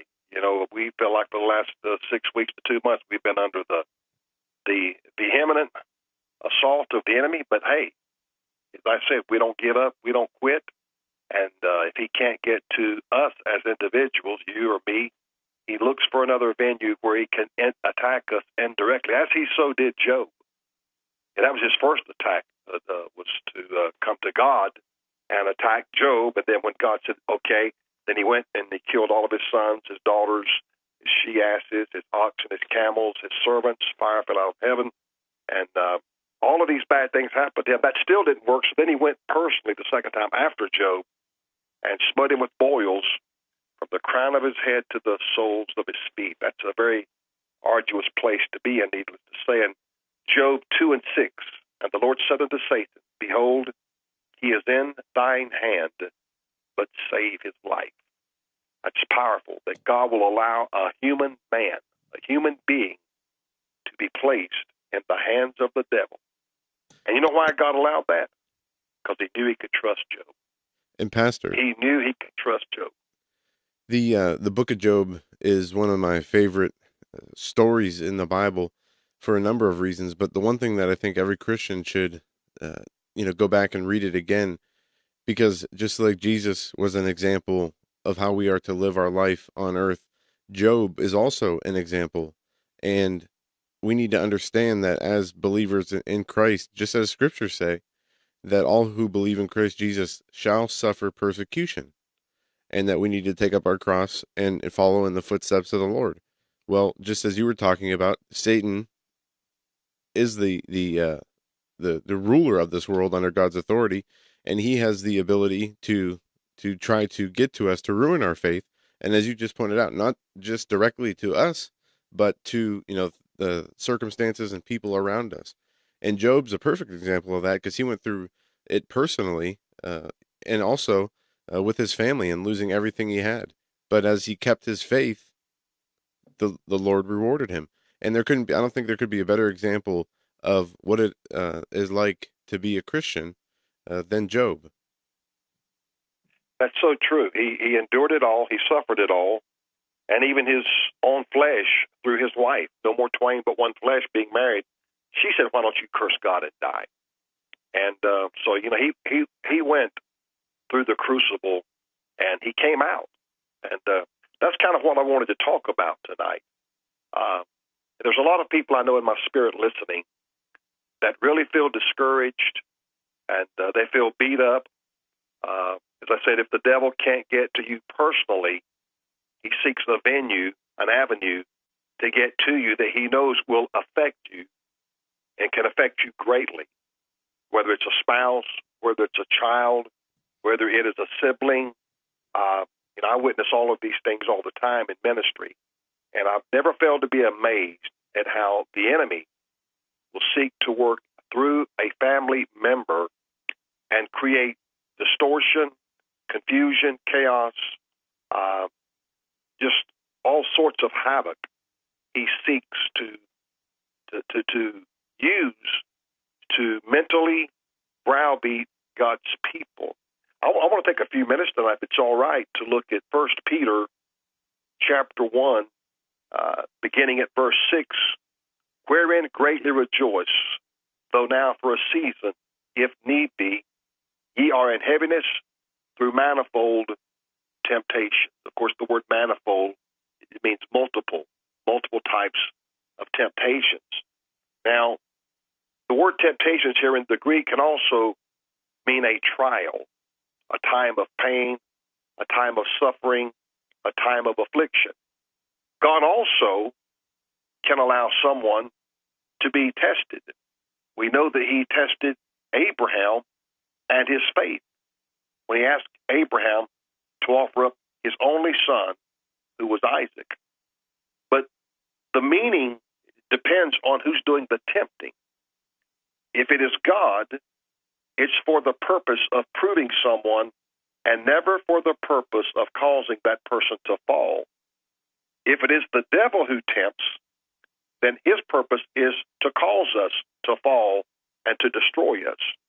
So God allows, needless to say, testing. But God will never allow you to be tempted or to be tested above that you're able. 1 Corinthians 10:13, Paul says, "There hath no temptation taken you, but such is as common to man. But God is faithful, who will not suffer you to be tempted above that you're able, but will, with the temptation, also make a way to escape that you might be able to bear it." I know that's a kind of a lengthy verse, but it's the same thing. And so whatever you're going through, he said, "There hath no temptation taken, but such is as common to man." Some of the very things that Job went through, many of us are going through at different times and cycles within our life. But notice what he said, "But God is faithful, who will not suffer." Now that word suffer there means he will not allow, he will not tolerate you to be tempted or tested above that you're able. Now if it's the devil, he's doing it to destroy you. He's doing it to corrupt you. He's doing it to circumvent God's will and God's plan for your life. But here's what I love what Paul said. "But God is faithful, who will not suffer you to be tempted or tested or tried above that you're able, but will with the temptation, he will with the trial, he will with the adversity also make a way to escape, that ye may be able to bear it. Sometimes the escape route may be very short. There may not be a lot of time given prior to the escape, but that's why it's imperative to walk in the Spirit. Potiphar's wife was determined to seduce Joseph. And if you go back and read Joseph's life, it's believed he was a very handsome man, very tremendously in stature, and very pleasing to the natural eye. And Potiphar's wife, her intent was to display him before her lady friends. And she was determined to have him, and so she was trying to seduce him. And she said, just come lie down with me, because she felt like if she could just get him in that, position, she could force herself on him and he would finally capitulate, surrender. But you see, God made a way of escape. There wasn't much time. There wasn't much time to think about it, to contemplate or debate it. But he did recognize, he said, I cannot do this against my Lord, talking about Jehovah, neither my master whom I serve, because he's given me all the free will and privileges of his house. And so when she grabbed a hold of his garment, he had to make that quick decision. Will I debate her? Will I contend with her? Or will I escape? And so, of course, he took that way of escape. And, of course, it caused him imprisonment. But his objective was to remain faithful to Jehovah in spite of all the things that were happening to him. And there's some people tonight, I know in my spirit, I have this certitude, you really feel like you're being pressed. You're being pressed greatly in your circumstance, in your situation. But what you have to do in this time that we are pressed, we have to trust God. There's a passage that I love dearly in 2 Corinthians 1:8. Paul said, "For we would not, brethren, have you ignorant of our trouble which came to us in Asia, that we were pressed out of measure, above strength, insomuch that we despaired even of life. But we had the sentence of death in ourselves, that we should not trust in ourselves, but in God, which raiseth the dead, who delivered us from so great a death, and doth deliver, and whom we trust that he will yet deliver us." So I want to back up to verse 8 here in 2 Corinthians 1. "For we would not, brethren, have you ignorant, not knowing the enormity of our trouble that came to us while we were in Asia, that we were pressed out of measure." Some of you listening tonight, there's no instrument that is available to measure how greatly you're being pressed. But the only way to get the olive oil correctly, according to the Old Testament, you had to press it out. You could not use heat or anything to extract it any other way. It had to be pressed.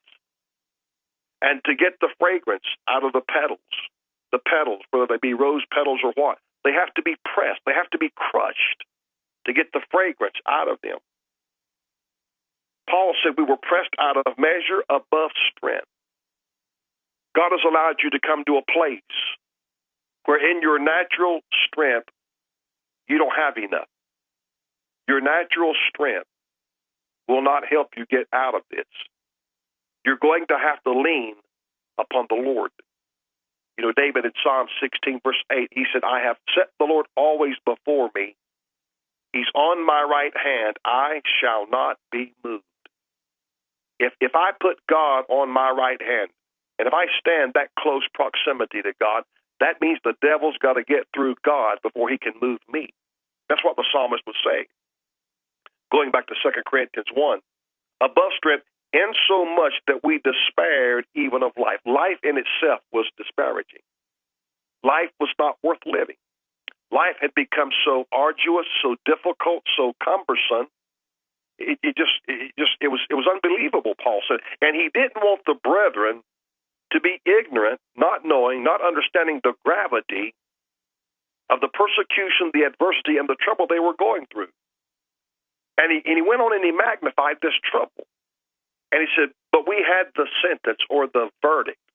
That word sentence in the Greek means the verdict. We had the verdict of death and ourselves. In other words, if you would look in Paul's heart, you would see sentenced to death. If you looked in Silas' heart, sentenced to death.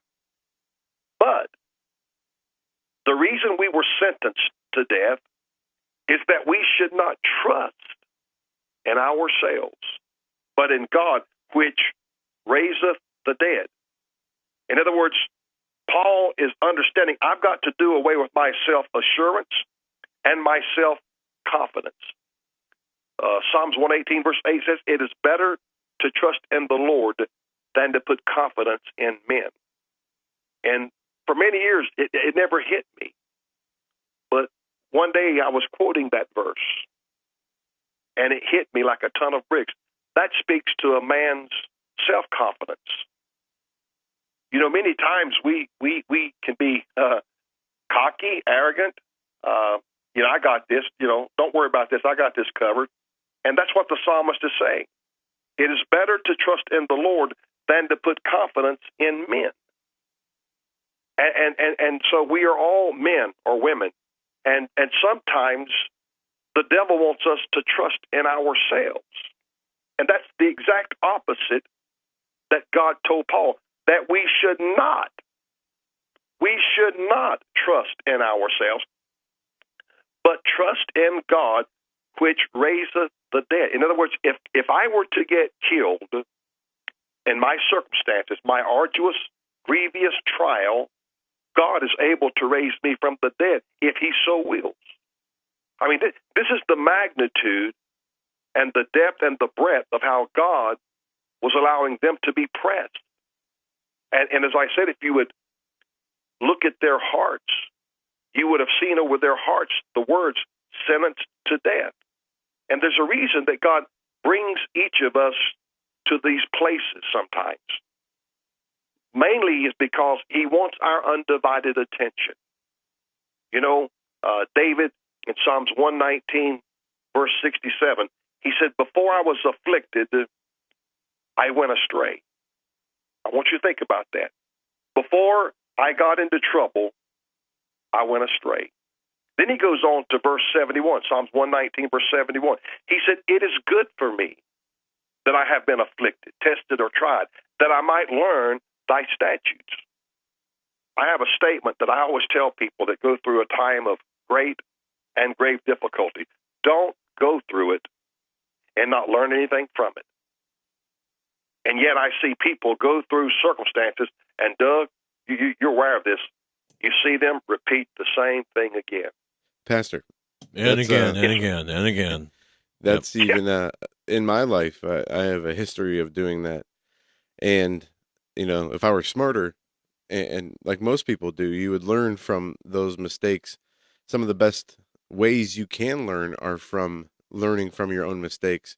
It's one thing to be taught certain things, but life experiences are a much better way for people to learn. And specifically, as we just said about the mistakes, that is one of the best ways to learn through experience.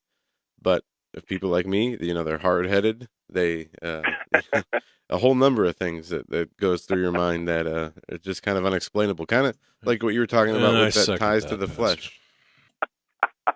You got a unanimous vote there with your dad. Yeah, and the key is, though, the more the closer you get in your relationship with Jesus, and the more that you get into the Bible, the less likely, at least I am, to make those mistakes over and over again. But if I start backsliding in the Word and in my prayer life and in my relationship with God, then that comes back much easier. But when my relationship is good and I'm doing what I'm supposed to do, those things don't happen. So there is a solution. Well, that's why I gave those two verses in Psalms 119, verse 67 and verse 71. Before I was afflicted, before I got in trouble, I went astray. You see, the devil will seduce a person by painting a rosary, a beautiful path of bliss and joy and grandeur and all of this stuff. And that's for the sake of luring, fishermen. They like these fancy lures, these little gadgets that do things to arrest, get the eye of the fish, attract them to come bite on this thing. That's the way Satan is. And he always paints a pretty picture, but he never shows the rot and the ruin and the decay that is beneath the temptation. He never wants you to see that, because once he gets that's why he's called a snare, he's called a fowler, he's called the destroyer, he's called the thief. I mean, he's got so many names, it's unbelievable. The wicked one. His intent is to bring us down, because that allows him then to go back and accuse us before the Father and say the work that your Son did on the cross is not enough. Yeah. See, they can't live right, and just they can't endure. An example of what you're talking about. You can have somebody who is has $50 million, a famous actor, rich beyond their wildest dreams, and which most people in the world would look at and with envy, saying, "I wish I had that life." And that person can be so completely miserable.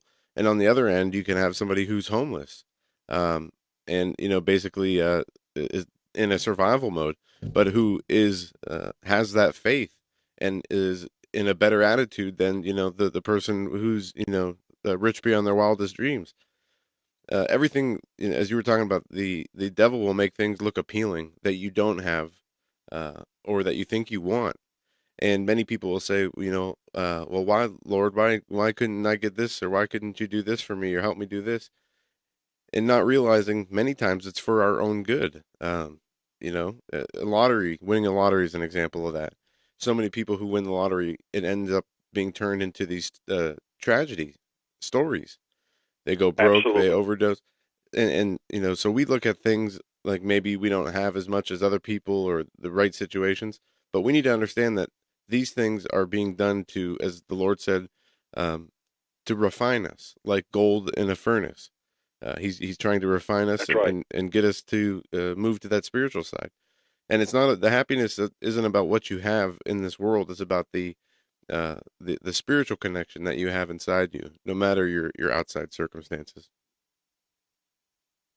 You witness all of these movie stars, rock artists, Whitney Houston, Michael Jackson, Led Zeppelin. I mean, Elvis Presley. The numbers are just off the charts. How these people died, and I don't know. I don't think they intentionally take the drugs to overdose. I think they're high, and therefore they don't remember how much they drank the last time or how many pills they took the last time, and they take so much until their involuntary actions in their body are shut down, and they die because of the overdose. Not that it was an intentional overdose, but it's because their mind has become void and blank of what's actually been taking place. But you see, at the end of the day, when you've had all the drugs and all the alcohol and all the money and all the promiscuity and illicit sex, at the end of the day, the soul of a man is still empty. And why is that? Why couldn't that satisfy a man or a woman? I read, my wife and I were watching, I got to where I've recorded a lot of the old Virginian movies. And one of the guys' name was Doug, I forget his last name now, but we looked him up. We Wikipedia'd him. And he had been married 5 or 6 times, and he died at the age of 60. And in the 60s, he was this cowboy. And I thought he had all of this glitz and glamour, but he never seemingly found that right spouse, and died a premature death at 60 years of age. But the reason a man can never find complete satisfaction in this life is because God breathed into man, and man became a living soul. No other creation, no other part of his creation did God give a man mouth-to-mouth resuscitation where he actually breathed into him the breath of life. That's why when a person dies, they don't cease to exist. They're just, their body, their clay jar, their earthen vessel goes back to the ground from whence it came. But the soul and the spirit are eternal because God breathed into them. And so, people think, well, if I can get this or I can get that, I'll be fulfilled. But see, that's the lie of the enemy. Because, as I said, the soul of man is so vast and so large, nothing in the world can ever fill the place of God's love. You know, Philippians 4:11, Paul said, "Not that I speak in respect of want, for I have learned in whatsoever state I am therewith to be content. I know both how to be abased," that means as low as you can go, "and I know how to abound. Everywhere and in all things I am instructed both to be full and to be hungry, both to abound and to suffer need." And so the reason Paul said that was because he never knew how he might find himself. You know, one day he's on a ship and about to be sank. A storm comes up. You know, the next day it's robbers. Go read the 2 Corinthians chapter 11. Read the whole 11th chapter, and you'll see the multitude of perils of his countrymen, of robbers, thieves, watching, shipwreck. He just goes through a litany of perils in his life. And sometimes we all feel like it's a litany. You know, the story of Job is a very interesting one when you dissect it. While one servant was yet speaking, yet another came. While he was yet speaking, yet another servant came. In other words, the devil would always leave somebody close by to just come bring him more bad news. And before that guy could get through telling him the terrible things that had just happened to Job's family or his cattle or whatever, another one was standing right there to jump on the bandwagon and say, "Hey, you know what? This just happened." And as soon as he got through sharing his story of chaos and disaster and turmoil, here's another guy. And so this is how the Satan wants to be continual. Why? Because he's trying to beat us down. And of course, Peter, in his epistle, he understood this. That's why he said, "Ye are in heaviness through manifold temptations or trials." You're heavy. And of course, in verse 7, he says that the trial of your faith. Are we going to take a break? Yeah, Pastor, we are. As a matter of fact, we're coming right up on it. I thought we would get probably close. Go ahead. Yeah, and you know what? Just to show off a little bit, you were referencing Doug McClure. Doug McClure. Yeah. Actually, he died at age 59. 59. I don't know why I know that. I really don't. But well, I'm glad you were able to help me tonight on my my failing mind.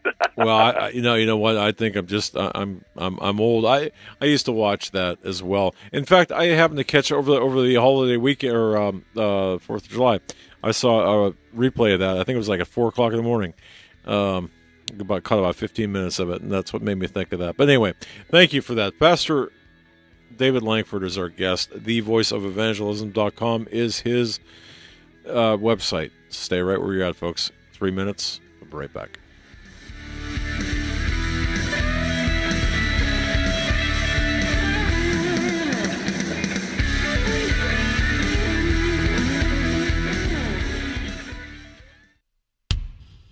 Reporting on what the mainstream media won't, you're listening to the Hagman and Hagman Report on the Global Star Radio Network.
Exposing the New World Order, you're listening to the Hagmann and Hagmann Report on the Global Star Radio Network.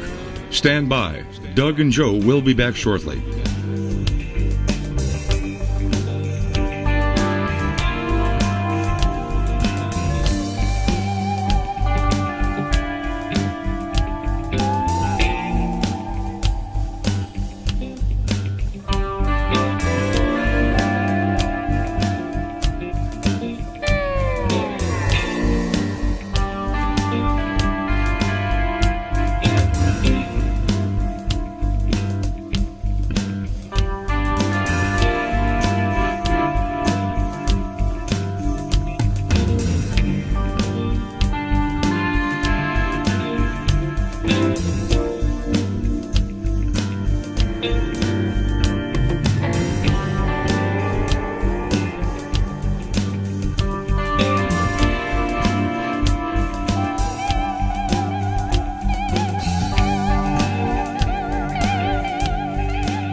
Putting truth into action, you're listening to the Hagmann and Hagmann Report, streaming live on the Global Star Radio Network.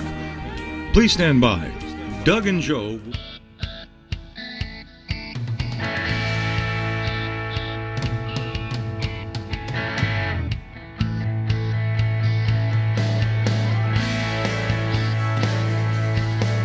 And welcome back, folks, to this edition of the Hagmann and Hagmann Report. Thanks for holding with us. Our guest, Pastor David Langford, his website, thevoiceofelvangelism.com. He's the voice of evangelism. Truthfully, he's what I refer to as our pastor, and I like to refer to him as America's pastor, although he may not admit that or like that.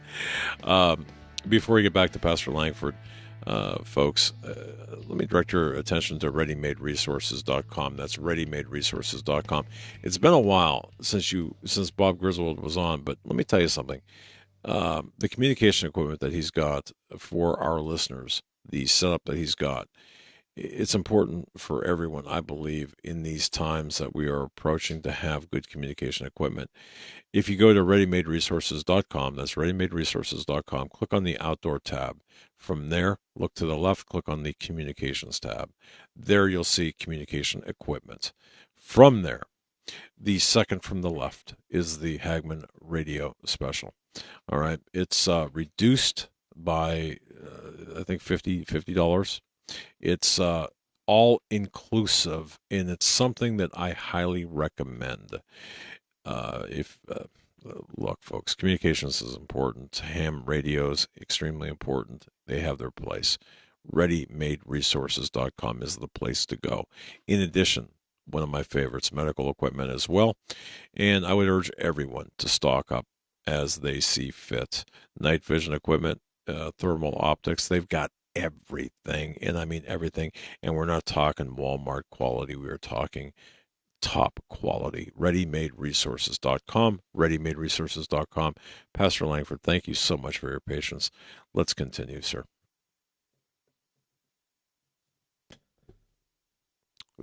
There we go. Simply put, your faith is going to be examined as though it were under the auspices of a trial taking place. Evidence, witnesses, etc., etc. All of this is what takes place. And many times, our faith is tested by afflictions. And afflictions can be many, many, many things. And so, James 1 and 2, my brethren, count it all joy when ye fall into divers temptations or afflictions or trials or suffering, knowing this, that the trying of your faith worketh patience. But let patience have her perfect work, that ye may be perfect and entire, wanting nothing.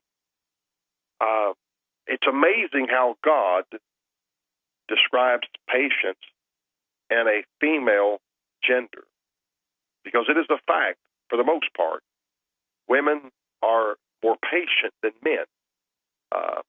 And for whatever reason, God uses that analogy, but let patience have her perfect work.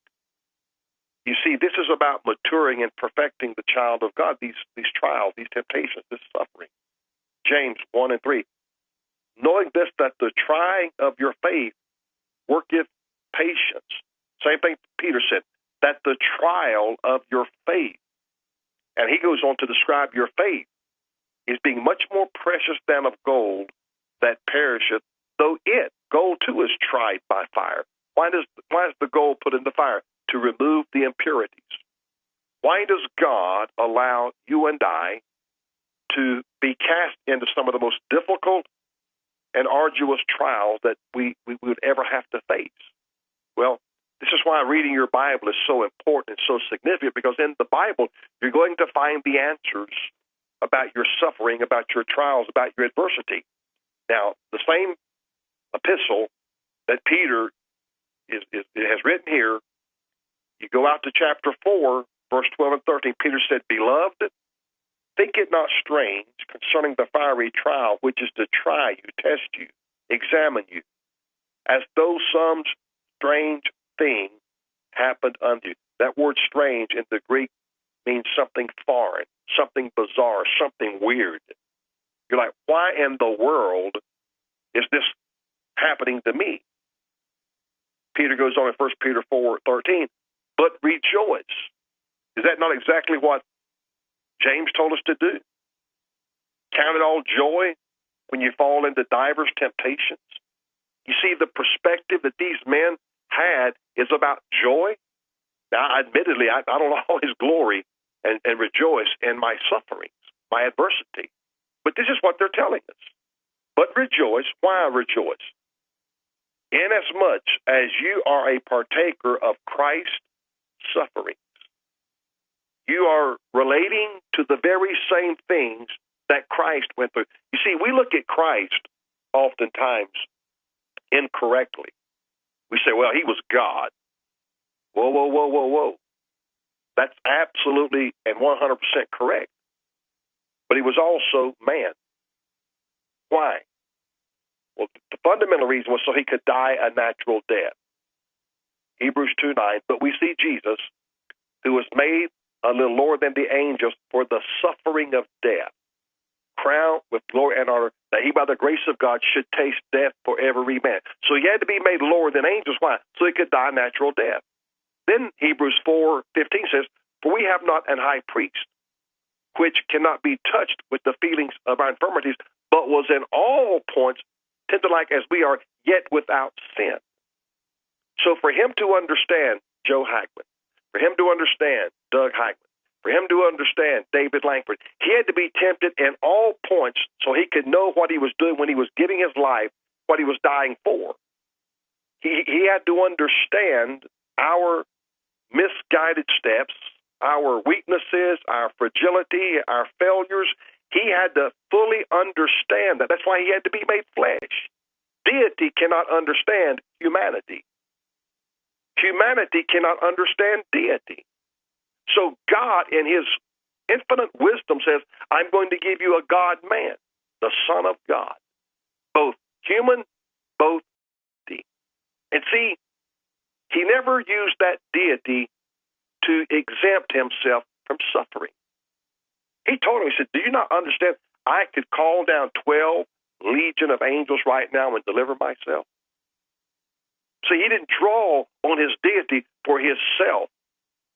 He only drew on his deity for our humanity. And I know that might be a little bit boggled in my speech, but I want you to understand, deity in its natural state cannot understand humanity. Humanity cannot understand deity. I can't, who is God? Where did he come from? Where did he come from? When did he start? Well, you can't fathom that, neither can I.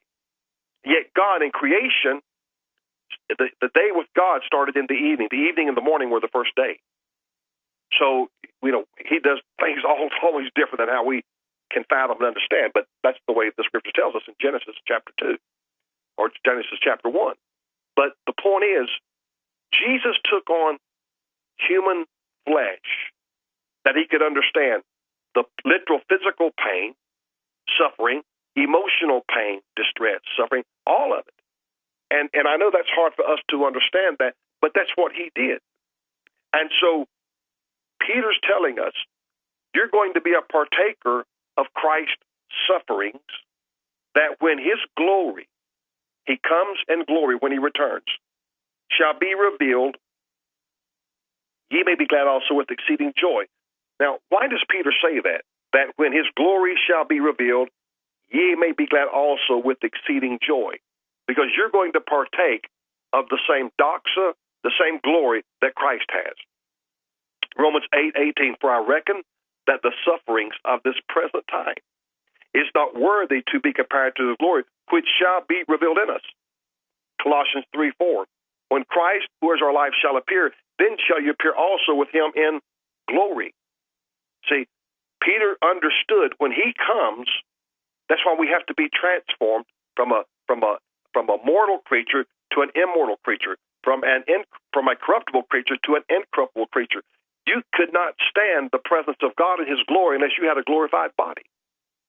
The glory of God is beyond anything that a man could fathom, because it is so superior to flesh, carnality, anything of that nature, because that's where he dwells. That's what he lives in. So Peter says, rejoice. This is 1 Peter 4:13. But rejoice inasmuch as ye are partakers of Christ's sufferings, that when his glory shall be revealed, ye may be glad also with exceeding joy. We keep on fighting the good fight of faith. We keep pressing onward. We keep remaining steadfast. We keep remaining faithful. Why? Because in the end, whether it be by death or by living life at his second coming, we're going to partake of that glory one way or the other. Paul said in Philippians 1:20-21, so now also Christ shall be magnified in my body, whether it be by life or by death. For me to live is Christ, but to die is gain. So Paul said, whether by life or by death, it doesn't matter. Christ is going to be magnified in me in his totality. So then, going back to 1 Peter 1:7, that your faith is going to be tried with fire, and that is to remove out the impurities. One of the greatest lies that's ever been perpetrated on people is you have to sin every day. That is as foolish as saying I have to commit adultery, I have to get drunk, I have to shoot cocaine or heroin. No, you don't. It is a choice. See, and I know that makes a lot of people mad when I say that. One guy, when I was in Dallas, said, I want to shake your hand. Because I made a statement down there. I said, I've been here 3 days and I've not sinned yet. He said, I want to shake your hand. I've never met one man that ever went that long without sinning. Well, that's an excuse. That's an excuse. You see something that's not becoming, turn your head, look the other way. Don't dwell on it. Don't set yourself up for the fall. I tell people, I say, I'm gonna quit drinking, but they leave a pint of liquor in the top dresser drawer just in case they fail. Well, you've made provision to fail. You've already set yourself up to fall. That's why we're told in Romans 13:14, and make no provision for the flesh to fulfill the lust thereof. You can't provide because your humanity is weak, and that's why God allows it to be tried and tested. And here's the reason why.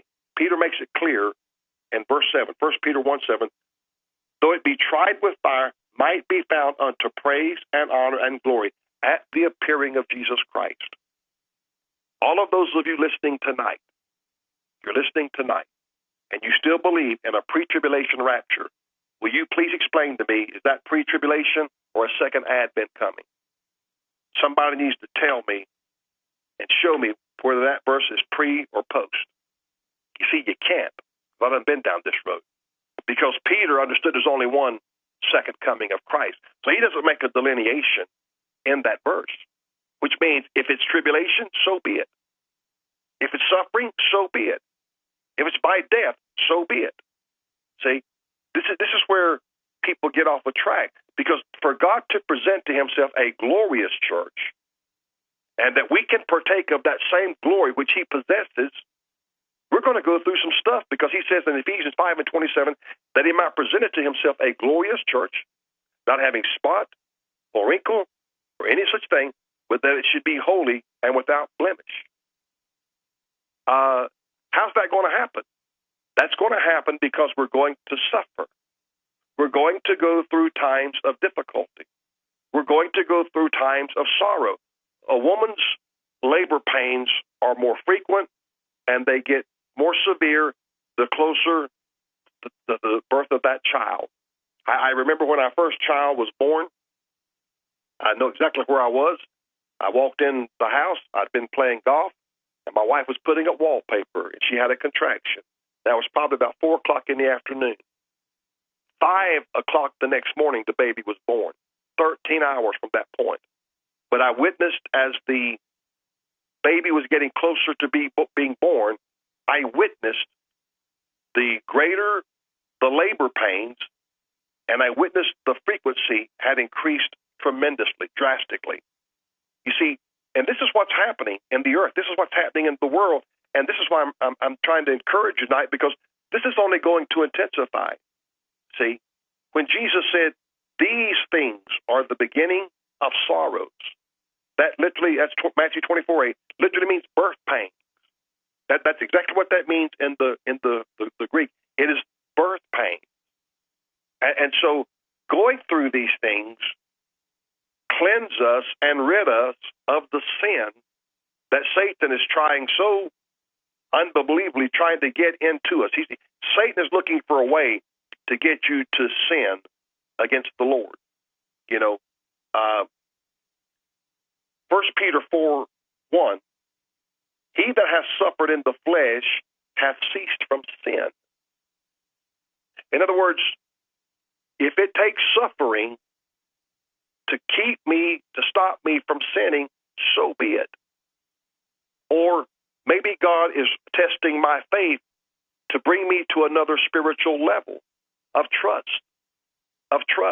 As I said in the beginning, if Satan can't get you to break, he then goes to someone he can break so that person might unintentionally hurt you.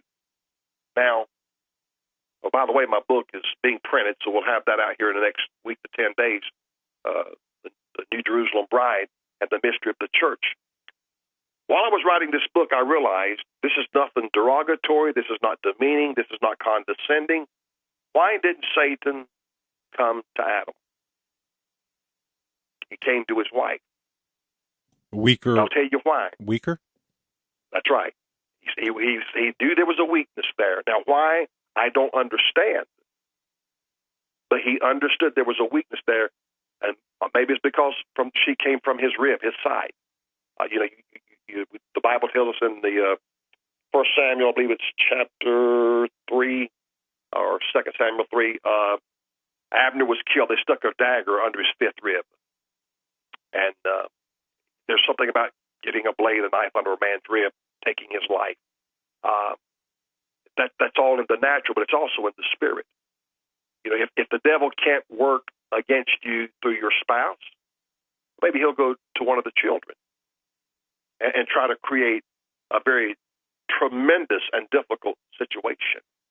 As a pastor, I've witnessed so many things through the years, and in your heart, the devil is trying to break this family. He's trying to break this marriage. He's trying to destroy this.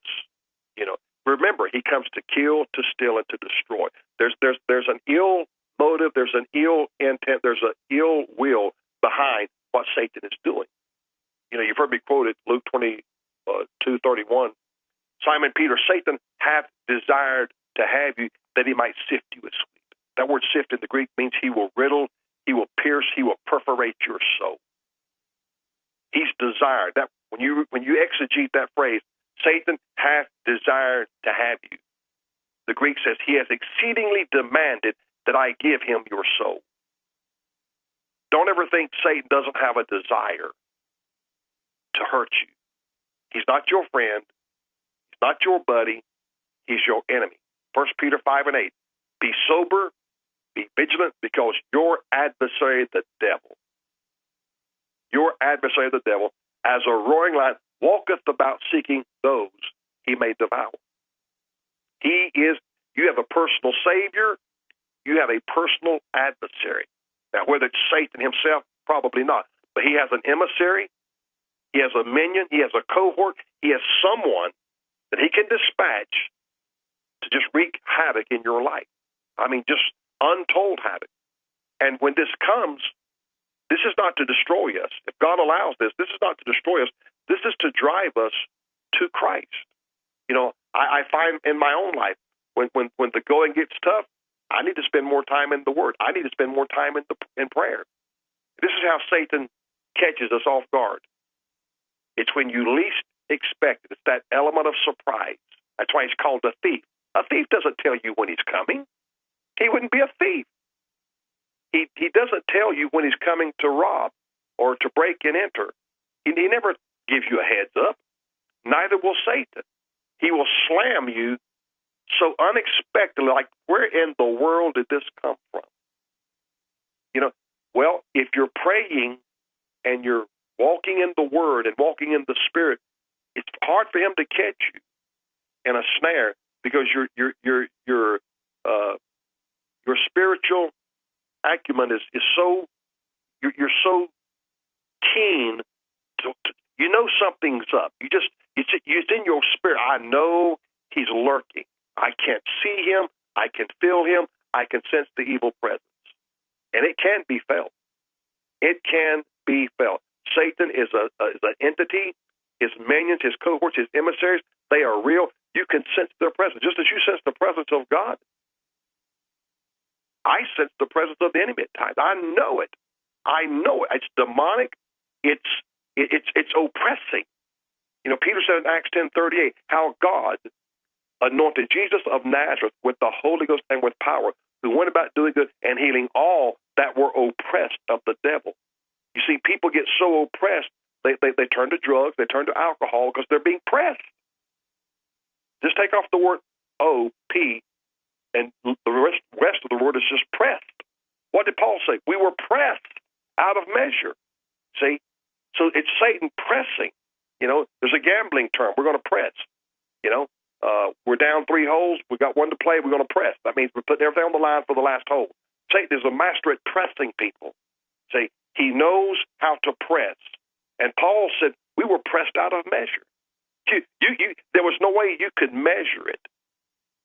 And so this is what I want you to understand tonight. He comes for the purpose of pressing you until he causes you to capitulate, to break up, to break down, to give up. I know we're about out of time. I want to close with verse 8. Whom having not seen, ye love, in whom, though now ye see him not, yet believing, ye rejoice with joy unspeakable and full of glory. I want you to look at what Peter said.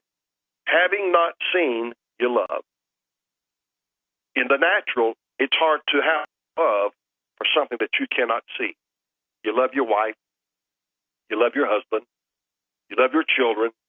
You love your grandchildren. You love your job. You love your car. There's all types of love, affection, affinities. But Peter wants the people to understand, I know you haven't seen him as we have seen him. As apostles, we saw him. That's one of the requirements to be an apostle, is having seen the Lord. Whether it's in a vision, a revelation, or whatever dream. Paul had his road on the road of Damascus in Acts chapter 9. He saw the Lord, but the light was so bright he couldn't see who it was, but he certainly knew who it was. So we don't see Christ every day in the natural. Hey, how you doing? But yet we love him. Though now you see him not. We still don't see him. Yet we believe. You see, there's something about getting in the Word and having prayer time in your life that strengthens your belief, yet believing. The older I get and the more I walk with God, I mean, he is so believable now. And he's helped me through every trial. He's helped me through every circumstance. He has helped me through every situation. I can honestly say, as Paul said, God is faithful. He's been faithful.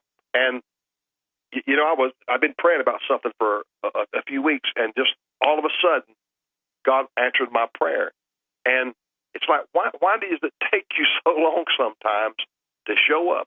You know, you've heard me say this. He's the most on-time late God I've ever seen. He's always on time, but from my perspective, it's always late. It's just, where you been? What's held you up? But see, that's to test me. Will I keep believing, though I've not seen him? Neither have I seen an answer to my prayer. But will I keep believing? Will I keep loving? See, that's what Peter's saying to us. Having not seen, you love. You don't see him, yet you believe. Where is your faith in all of this? See, I'm always asking God, where are you in this? God is telling me, or saying to me, where's your faith? Where's your love in me, in spite of this opposition? And so, ye rejoice with joy, unspeakable and full of glory. You see, Peter knew one day the glory of God would be made manifest in us, in these clay jars, these earthen vessels, but we have to endure. And all of us endure different things in life. You know, there's things I'm sure that Joe, you and your dad have endured. I wouldn't want to have to go through it. You know, I just wouldn't want to have to go through it. And the same is applicable. There's some things I've been through that you probably wouldn't want to go through. That's why God understands everyone's test and everyone's trial, because he took on humanity so he could be touched with the feelings of our infirmities. That word infirmities really, it's just weaknesses, just our weaknesses. And are we ever weak at times? You know, but I hope tonight that someone's been encouraged, renewed in your mind, renewed in your strength. Ephesians 4:23, Paul said, and be renewed in the spirit of your mind. And sometimes all you need is just that, you know, pat on the back. Hey, pick them up, keep going on. We're going to finish the course. Matthew 24:13, but he that shall endure until the end, the same shall be saved. That's what we've got to do, guys. And Pastor, I think it was out of Peter that you read that said to count it as joy when you're going through tribulation. And, you know, you touched on this, but I believe that speaks to the mindset that we need to have, you know, no matter what we're going through, being optimistic and always having that hope through our faith in the Lord, that whether we come out of it physically or spiritually, we are okay because the Lord is on our side, versus somebody who's pessimistic. And when things arise in life that, you know, cause hindrances, people can tend to focus on those, and it brings up all these negative emotions and anger. And then, you know, people take it out on other people, and it's a nasty cycle. But to remain optimistic, I mean, what can they take away from you if you have an attitude of being even joyful or being grateful for going through tribulation and persecution? See, that angers the devil when we don't react the way he's wanting us to react. Mm-hmm. Everything he does is for a reaction. If he throws a fiery dart of lust and you don't respond, it's like, well, I need to move on to something else. He's trying to get a response out of us. You know, we've seen that in the secular world. People say things. You know, I'm not a goody white two-shoes preacher. I've been into bars and seen the verbiage that they say things to stoke you. They say things to anger you. Well, what people don't understand, that's the enemy. You know, in the Christian's life, he uses that person, that situation, that circumstance to get a reaction out of you. And he wants it to be an evil reaction. That's why he's trying to get you to fall. God allows you to suffer so that you'll be stronger next time. Satan's purpose is to make you evil. When the Bible said, called the devil the tempter in Matthew chapter 4, and when the tempter came, that word tempter in the Greek means he came to make Jesus evil. He came to make Jesus evil. When Satan comes to us, however he comes, lust of the flesh, lust of the eyes, pride of life, trial, temptation, it's to get a reaction out of us. And regretfully, he knows how to push my buttons. He knows how to push your buttons. He knows everybody's button. It's like a big old red, you know, blister. He knows right where to push it to get a reaction. And that's the soft spot in our armor that we've got to guard and protect. You know? Right. And there's like a soft spot on a baby's head. You've got to protect. Pastor, thank you so very much. You've taken us to the end of the program. Yeah, it's so great to have you back with us, and we look forward to each and every Wednesday. Pastor David Langford, thevoiceofevangelism.com. And it's interesting that man. About 3 months ago, we set up a program where the last Wednesday of every month with Pastor Langford, we were going to do a question and answer. I think we only got one of those because of the scheduling conflicts. So hopefully, at the y'all end think of this that's month, by accident? hopefully No. by the end of this month, we can do one of those shows. But Pastor, Absolutely. thanks, and you have a great evening. Thank you so much, and everyone have a blessed week. God bless you now. God bless. That'll do it for us tonight, folks. God bless each and every one of you. Thank you so much for your prayers, for your support. We are moving on. We're moving under a new mandate. I'm going to tell you something. You haven't seen anything yet. Follow us on social networking, Twitter, Facebook, and, of course, subscribe to our YouTube channel. That's right. Regardless of where you are, subscribe. God bless.